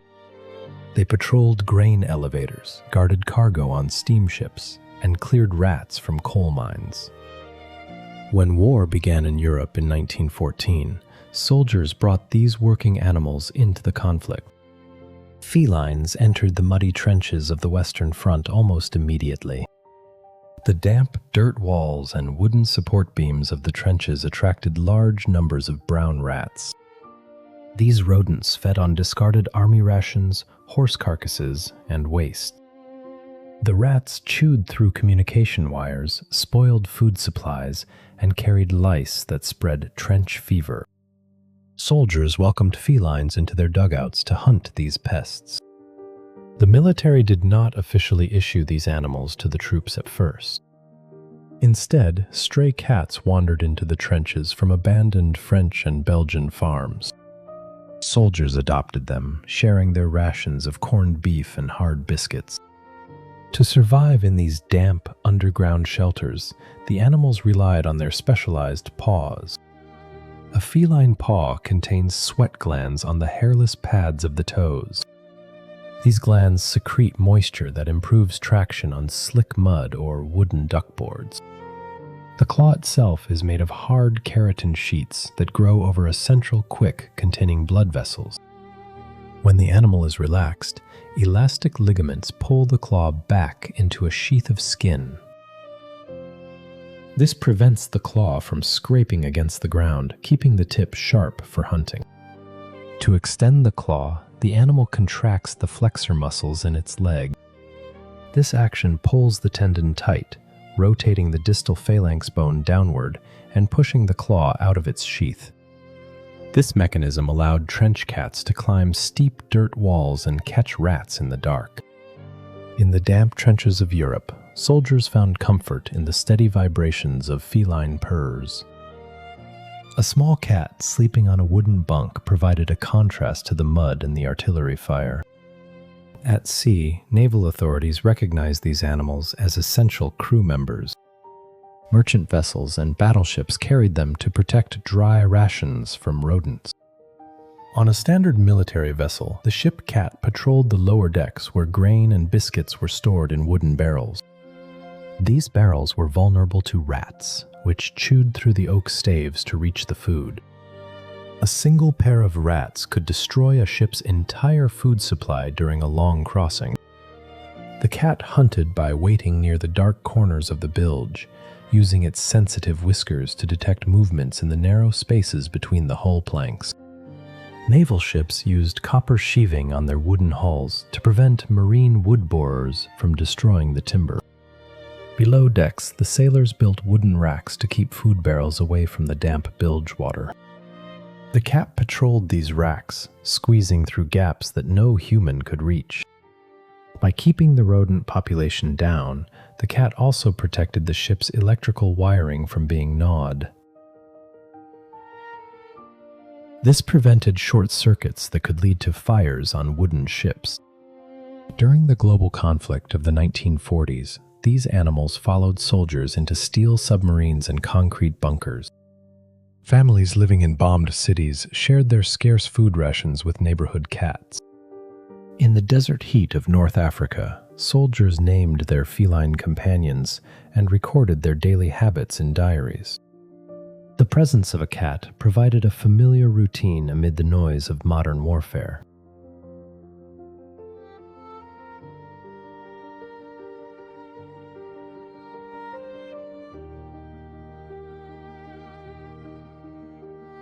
A quiet change in domestic life began in Michigan during the year 1947. A young businessman named Edward Lowe worked at his father's industrial firm. The company sold sand, sawdust, and dried clay to factories for absorbing oil spills.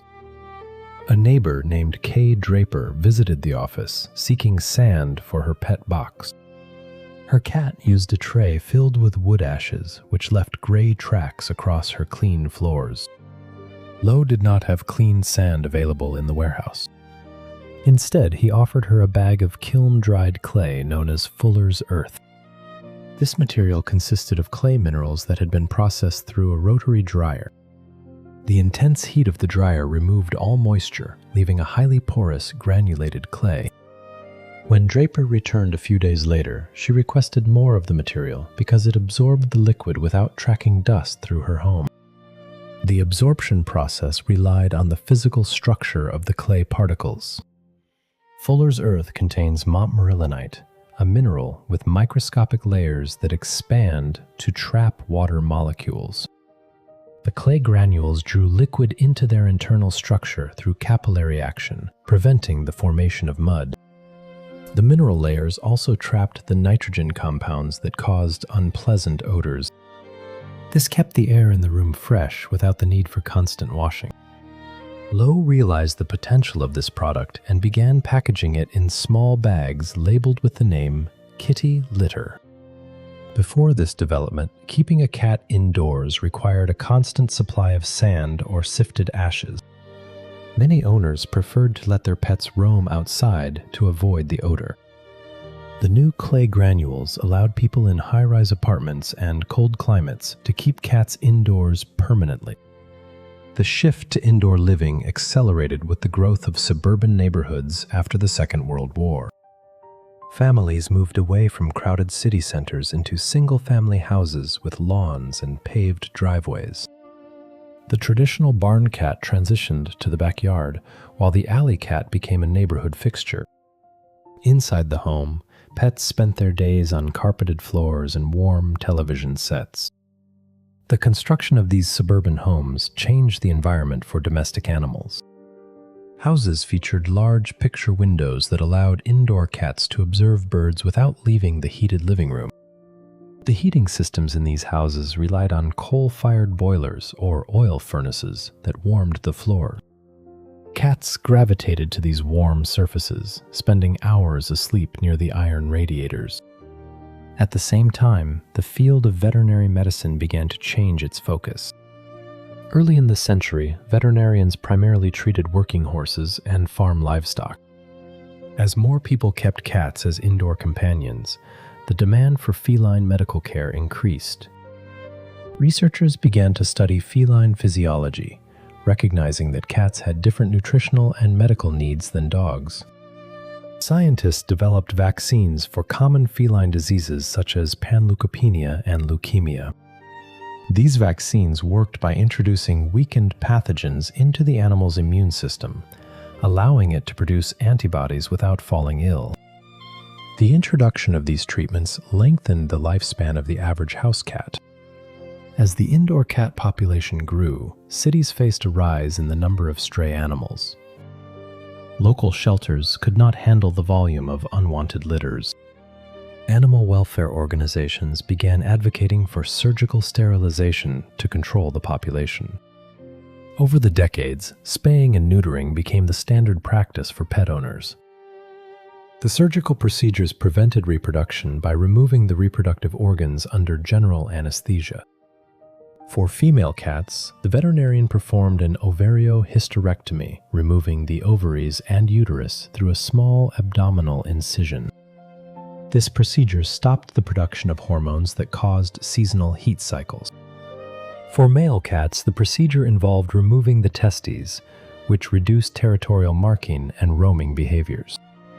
To manage feral colonies, volunteers introduced the practice of trap, neuter, and return, Workers used humane wire cage traps baited with strong-smelling food to capture unsocialized street cats. A treadle plate inside the trap triggered a spring-loaded door when the cat stepped on it. The captured animals were transported to low-cost clinics for surgery and vaccination against rabies. Before returning the cats to their outdoor colonies, veterinarians removed the tip of the left ear. This ear-tipping procedure was performed while the animal was still anesthetized, leaving a clean, straight edge. The marked ear allowed colony caretakers to identify sterilized cats from a distance, preventing the stress of recapture. This system helped stabilize street populations without resorting to eradication programs. While these practical changes occurred in homes and clinics, cats also entered the popular culture of the 20th century. The era of silent film produced Felix the Cat, a cartoon character that gained global recognition. The character did not look like a real animal, but his clever actions reflected the independent nature of the species.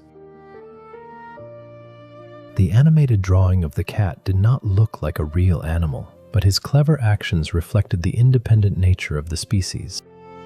By the middle of the 20th century, new animated characters appeared on cinema screens and television sets. The cat named Tom spent his time in a constant chase after a mouse named Jerry. Their battles took place inside a suburban home with modern furniture, carpeted floors, and electric appliances. This setting showed how the animal had moved from the barn into the family living space. An artist drew these characters on celluloid sheets using ink and paint.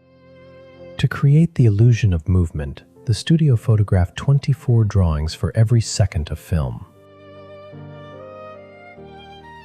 A technician painted the background scenes on thick paper using opaque gouache paint. The cell sheets were placed over these backgrounds under a heavy camera rig. The camera operator pressed a pedal to expose a single frame of film, then replaced the top cell sheet with the next drawing in the sequence. In the late 70s, a cartoon cat named Garfield appeared in daily newspapers. He did not chase mice or protect grain. He slept on furniture, ate prepared food, and expressed boredom. The creator of the comic strip used black ink on paper to draw the heavy-framed cat.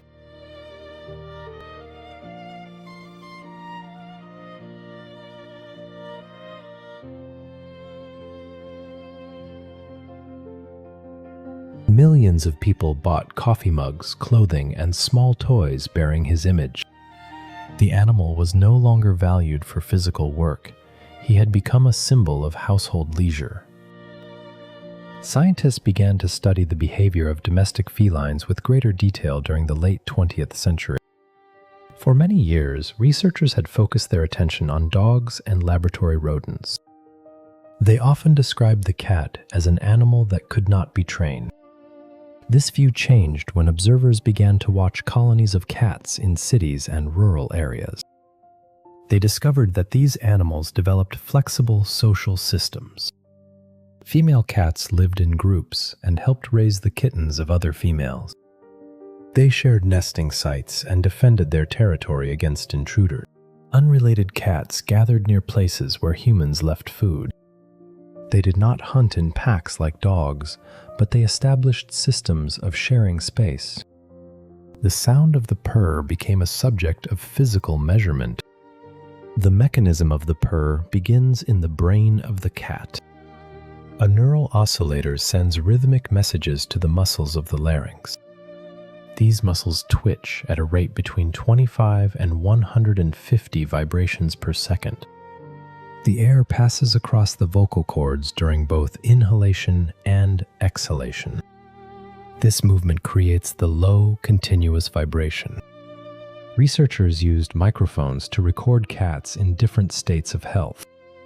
They discovered that the sound did not only indicate pleasure. Cats purred when they were injured, when they were giving birth, and when they were close to death. The vibration frequency matched the exact frequencies that promote bone growth and tissue repair. The sound served as a low-energy self-healing mechanism. It helped the animal maintain bone density during long periods of rest. Cognition tests showed that cats could recognize the voices of their owners. They could distinguish their own names from similar-sounding words. They tracked the movements of humans by listening to the sound of footsteps behind closed doors. They memorized the locations of food containers and learned the specific times of day when humans fed them. They recognized the appearance of the plastic carrying box as a sign of an impending visit to the veterinarian.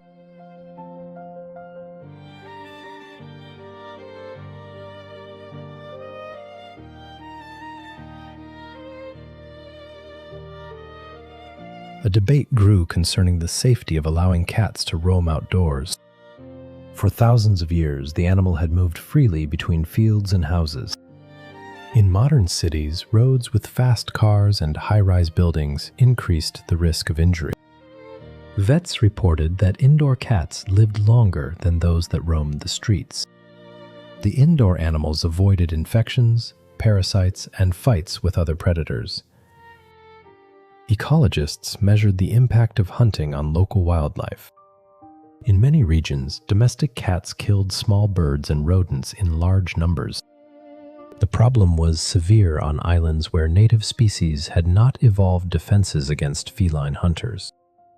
The domestic cat had become a dominant predator in suburban gardens.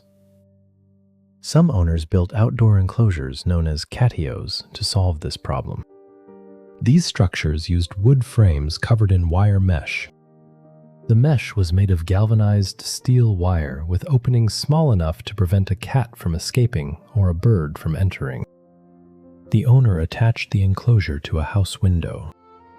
This allowed the cat to smell the air and watch insects without touching the ground. Other owners used harnesses made of nylon webbing. The harness distributed the pull of a leash across the chest of the cat rather than the neck.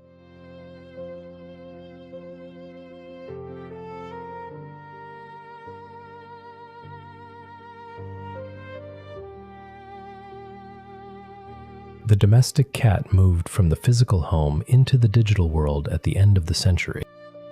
People used home computers to share descriptions of their pets. They connected to telephone lines using dial-up modems. These modems converted the digital data of a computer into audible tones that traveled through copper telephone wires. The receiving modem converted these sounds back into data. The transfer speed was slow, often taking several minutes to load a single photograph. An image on a computer screen consists of tiny dots called pixels. Early digital cameras used charge-coupled devices to record light. These sensors captured images with a resolution of less than 1 megapixel. The camera stored the image file on a floppy disk. Users uploaded these low-resolution pictures to simple text boards. They wrote descriptions of the personality of their pets. Bandwidth capacity increased across copper telephone lines and early coaxial cables. Users no longer had to wait minutes for a single image to render on a cathode ray tube screen. This technical shift allowed for the rapid transmission of larger data files containing detailed visual information. People shared photographs that captured the precise angle of a cat's ears or the positioning of its paws. These digital images soon accumulated text overlays, which creators added using basic graphic editing software. The software rasterized blocky white sans serif letters, often outlined in black to ensure legibility against varied backgrounds. Writers of these captions intentionally bypassed standard English grammar, creating a distinct style of writing that spread across online forums. A photograph of a gray cat requesting a cheeseburger became a template, repeated and modified by thousands of users. This practice transformed isolated domestic experiences into a shared vocabulary. The introduction of dedicated video sharing platforms altered this dynamic by capturing movement. Digital video cameras recorded feline movements at 30 frames per second, encoding the data into compressed formats suitable for web playback. These early uploads lacked professional editing, consisting mostly of shaky, handheld footage with titles describing odd behaviors. Viewers shared links to these files through electronic mail and embedded them into personal weblogs. As social media networks established centralized databases, cat content integrated into daily feeds. Users populated these networks with images of rescued animals, while others wrote short updates from the perspective of their pets. The underlying distribution systems used sorting routines that prioritized high-engagement material. The algorithms repeatedly selected images of cats basking in sunlight, delivering them to millions of screens. Specific cats transitioned from local pets to commercial entities through this system of distribution. An underbite and a form of dwarfism gave one female kitten from Arizona a permanent grimace. A photograph of this animal, whose name was Tartar Sauce, appeared on a social news website and quickly gained wider circulation. The image functioned as a visual representation of mild annoyance or refusal. The owner of the cat subsequently signed contracts for books, merchandise, and commercial advertisements. Another cat, named Lil Bub, possessed genetic anomalies that prevented her jaw from closing fully, causing her tongue to protrude. The owner utilized the animal's online popularity to establish charity funds for shelter animals. This campaign directed money toward rescue operations and veterinary treatments that would have been unavailable in previous decades. In Japan, a male cat named Maru attracted millions of views by attempting to slide into cardboard boxes. The videos showed the animal squeeze its body into containers that seemed too narrow for its volume. This behavior relied on the skeletal structure of the domestic cat, which lacks a rigid collarbone. The feline clavicle is tiny and embedded directly within the muscle of the shoulder. This lack of a skeletal connection allows the shoulder blades to move independently and enables the animal to squeeze through any opening wide enough for its skull.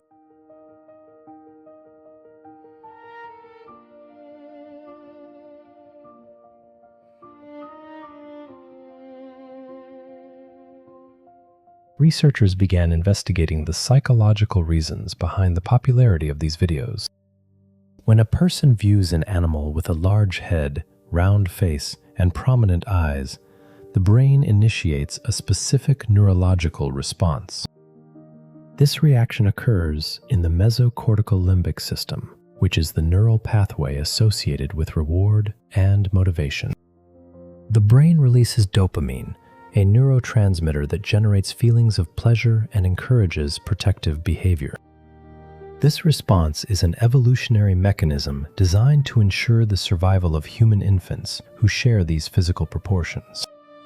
The neurological pathway does not distinguish between a human child and a young animal. A viewer watching a kitten fall from a sofa experiences a mild version of the protective urge triggered by a human baby. These video clips also function as brief periods of rest from daily stress. The narratives are simple, lasting only a few seconds, and do not require sustained attention. Watching a cat pursue a red dot from a laser pointer provides a temporary distraction from anxious thoughts. A laser pointer operates by passing an electric current through a semiconductor diode, which emits a concentrated beam of coherent light. The cat views this moving dot as prey, moving its body in response to the rapid shifts of the light source. Surveys indicated that individuals experienced lower levels of negative emotion after viewing these clips. The act of sending a video to another person functioned as a small social gesture, offering a moment of quiet amusement. Scientists, meanwhile, utilized digital tools to investigate the history of the species. Geneticists collected tissue and cheek swab samples from domestic cats worldwide, including purebred specimens and feral populations. They extracted deoxyribonucleic acid, or DNA, from these samples to sequence the genomes. DNA consists of two long chains of nucleotides twisted into a double helix, carrying the genetic instructions for development. By comparing the variations in these nucleotide chains, researchers traced the historical movement of cats. The genetic markers confirm that domestic cats originated from the Near Eastern wildcat known as Felis libica. This domestication process began approximately 10,000 years ago in the Fertile Crescent, coinciding with the rise of agriculture. Granaries attracted rodents, which in turn attracted wildcats to human settlements. The genetic data showed that cats traveled along human trade routes, boarding ships to protect grain supplies from rats. These maritime voyages carried the animals to Mediterranean ports and eventually along overland routes to Asia. The descendants of these ship cats eventually populated the Americas and Australia. Researchers also studied the behavior of modern house cats within domestic environments. They used tracking devices, audio recorders, and heart rate monitors to measure feline reactions to human presence.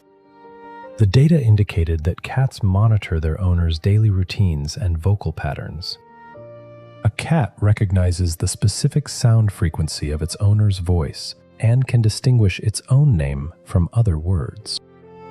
When a cat hears its name, it often moves its ears or tilts its head toward the sound source, even if it does not change its physical position. The animals form social attachments to their owners that resemble the bond between a child and a parent. This relationship developed over thousands of years of shared habitation, resulting in a global population of hundreds of millions of domestic cats. Feline populations adapted to divergent niches as human settlements expanded. Indoor animals resided within private residences, consuming manufactured diets and receiving regular veterinary evaluations. A separate demographic occupied agricultural properties and industrial workspaces, where managers tolerated their semi-feral presence solely for rodent suppression.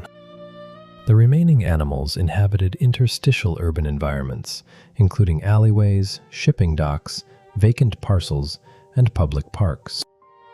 Dedicated volunteers provided food to some of these urban colonies, while other groups sustained themselves through refuse scavenging and the predation of local wildlife. This spatial distribution generated intense ecological debates regarding free-roaming populations. In regions where indigenous fauna evolved without exposure to small mammalian predators, domestic hunters caused measurable disruptions to songbird, small mammal, and reptile populations. Conservation biologists categorize these roaming felines as highly destructive, invasive organisms. Conversely, animal welfare advocates argued that the historical integration of felines into human societies invalidated simple classification as pests. Humans transported these animals to remote islands and built the suburban environments they now inhabit. Consequently, advocates argued that societies bear a direct ethical responsibility to manage these populations through non-lethal intervention strategy. These conflicting viewpoints shaped the implementation of trap-neuter-return programs. Workers captured feral animals using specialized wire box traps, which operated via a mechanical trip plate. When a cat stepped on the metal plate near the rear of the trap, it triggered a spring-loaded tension rod that released the front door, trapping the animal safely inside. Practitioners transported the captured felines to clinical facilities for surgical sterilization and vaccination against common pathogens. Veterinarians performed a lateral flank laparotomy, or a midline ovariohysterectomy on female specimens, removing the ovaries and uterus to prevent reproduction. They then cut a small portion of the left ear tip to mark the animal as sterile. After recovery, volunteers released the cats back to their original territories to allow the colony population to decline through natural attrition. Domestic confinement introduced distinct ethical considerations for individual pet owners. Proponents of indoor confinement pointed to the hazards of vehicular traffic, infectious pathogens, and larger predators. Opponents argued that restricting felines to domestic interiors suppressed their natural exploratory behaviors, potentially causing behavioral distress. Further controversies arose regarding the deliberate breeding of animals with extreme anatomical modifications. Brachycephalic varieties featured shortened facial bones that compressed the nasal passages, which led to chronic respiratory distress and dental misalignment. Other lines carried genetic mutations causing complete hairlessness, exposing the skin to temperature extremes and oil accumulation, or shortened limbs that limited natural mobility. These breeding debates spread rapidly due to digital communication networks. A single publication detailing unethical breeding practices reached millions of observers within several hours. The same digital infrastructure that popularized feline imagery online transformed these animals into subjects for broader discussions about human relationships with the natural world.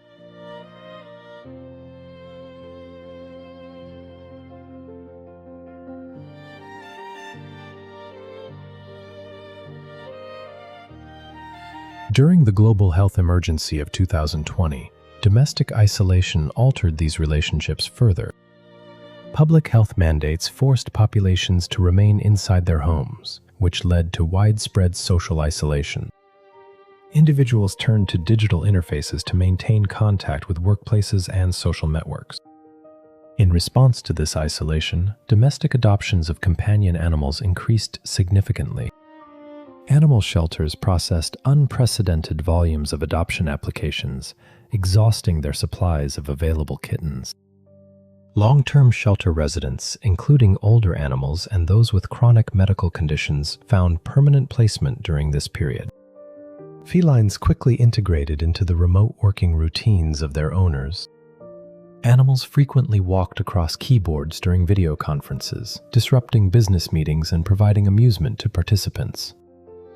The presence of a resting animal provided tactile comfort to individuals experiencing physical isolation. Research indicated that regular interactions with companion animals helped establish structured daily routines through feeding and grooming schedules. The physical act of stroking fur stimulated sensory receptors in human skin, sending inhibitory signals to the autonomic nervous system to lower heart rates. Biotechnology introduced new methods for manipulating feline biology. Commercial laboratories offered somatic cell nuclear transfer to produce genetic copies of deceased pets for high fees. In this process, technicians extracted the nucleus from a donor's somatic cell of the original cat and inserted it into an enucleated egg cell. An electrical pulse simulated fertilization, causing the cell to divide into an embryo before technicians implanted it into a surrogate mother. The resulting clone shared the donor's nuclear DNA, but displayed variations in coat patterns and temperament due to environmental factors. Other researchers investigated genetic modification techniques to eliminate specific allergens. Felines naturally produce a secretoglobin protein known as FeLD1 in their salivary and sebaceous glands. During grooming, this protein transfers to the fur and dander, triggering allergic responses in sensitive humans. By using gene editing tools to disrupt the genetic sequences encoding this protein, scientists aim to produce hypoallergenic felines. Simultaneously, mechanical technologies integrated into domestic feline care. Automated feeding systems utilized infrared sensors to detect the unique radiofrequency identification chip implanted beneath a cat's skin. The feeder opened its food hopper only when the designated animal approached, preventing other pets from consuming the ration. Wearable collars containing accelerometers recorded physical movements, transmitting the data to remote databases. Algorithms analyzed these movement patterns to detect early signs of musculoskeletal discomfort or changes in activity levels before physical symptoms became obvious to owners. These technological systems transformed the ancient rodent hunter into a highly monitored domestic subject. Felis libica, the African wildcat, lived at the edges of early agricultural settlements in the Fertile Crescent. These cats did not seek human contact, nor did early farmers attempt to capture or breed them. Instead, the storage of harvested grains attracted large populations of rodents, particularly the house mouse. The abundance of prey created a concentrated food source that drew the wildcats out of the surrounding scrubland. Individual cats with lower flight initiation distances, meaning they were less easily startled by human movements, moved closer to the grain stores. Over generations, this environmental pressure favored specific physical and behavioral adaptations. Natural selection operated on the endocrine systems of these animals, reducing the production of adrenaline and cortisol. The reduction in these stress hormones gradually decreased aggression and fear responses. As a consequence of these hormonal shifts, the physical appearance of the cats began to change slightly. Coat colors diversified as melanin production varied, and average skull sizes decreased. Despite these changes, the skeletal structure of the domestic cat remained remarkably similar to its wild ancestor. The hunting sequence of the domestic cat remained unchanged through this process. This sequence consists of 4 distinct phases: the stalk, the freeze, the wiggle, and the pounce. During the stalk, the cat lowers its body close to the ground, keeping its head level with its spine. It moves forward slowly, placing its hind paws precisely in the tracks left by its front paws to minimize noise. Once close to the prey, the cat freezes, remaining completely motionless to assess the distance. It then wiggles its hindquarters, shifting its weight from side to side to test its footing before launching forward. The final pounce uses the powerful muscles of the hind legs to propel the body through the air to strike the prey. A key physical adaptation that enabled this hunting style is the structure of the feline skeletal system. The collarbone or clavicle is not anchored to other bones, but is instead embedded within the muscles of the shoulder. This free-floating clavicle allows the chest to compress, enabling the cat to squeeze through narrow openings. It also permits a greater stride length during running, as the shoulder blades can move freely with the limbs. The spine of a cat contains 30 vertebrae, which is significantly more than the human spine possesses. These vertebrae are connected by highly elastic discs, allowing the column to bend and twist up to 180 degrees. To understand the efficiency of this skeletal design, one must examine the mechanics of the feline stride. When running, a cat uses a rotary gallop, where the limbs strike the ground in a circular sequence. The flexible spine acts like a spring, contracting and expanding with each stride. During the extension phase, the spine straightens, pushing the hind legs far back and throwing the front legs forward. This motion allows the cat to cover more distance per stride than a rigid-bodied animal of similar size. The claws, which are retracted during normal walking to prevent wear, extend instantly using a system of elastic ligaments. These elastic ligaments connect the terminal bone of the toe, which houses the claw, to the middle bone. When the digital flexor muscles are relaxed, the ligaments pull the claw back into a sheath of skin. To extend the claw, the cat contracts the flexor muscles, which pulls the tendon beneath the toe bone. This action rotates the terminal bone forward and downward, pushing the claw out of its protective sheath. The sharp, curved tips of the claws then hook into surfaces, providing traction or gripping prey. Once the muscle relaxes, the elastic ligaments pull the bone back into the retracted position automatically. As trade routes expanded across the Mediterranean, cats became essential crew members on merchant vessels. Grain stores on wooden ships were vulnerable to black rats, which could chew through oak planks and spoil food supplies. Ship captains welcomed cats on board not for companionship, but to protect the ship's stores and prevent the spread of disease. The presence of cats on these vessels ensured that the animals spread to every major port city in Europe and Asia. Over centuries, these seafaring cats established breeding populations in diverse climates, adapting to local environments without human intervention. In these port cities, the cats filled the same ecological niche they had occupied in the early grain warehouses. They inhabited the docks, alleys, and warehouses, preying on the rodents that thrived around human refuse. Unlike dogs, which were bred for specific tasks like herding or guarding, cats were left to breed freely. Their survival depended entirely on their own hunting skills and their ability to navigate urban landscapes. Humans provided shelter and occasional food scraps, but they did not direct the reproduction of the animals. This lack of selective breeding preserved the wild instincts and genetic diversity of the feline population. The relationship remained mutually beneficial but transactional for thousands of years. In medieval Europe, municipal authorities recognized the value of cats in controlling the rat populations that nested in thatched roofs. Laws in various regions established monetary values for cats based on their age and their ability to catch mice. A kitten before its eyes opened was worth a small coin, while a proven mouser commanded a higher price. Despite this value, cats were rarely kept inside homes as personal pets in the modern sense. They remained semi-wild denizens of the farmyard, the barn, and the city street, maintaining a cautious distance from humans.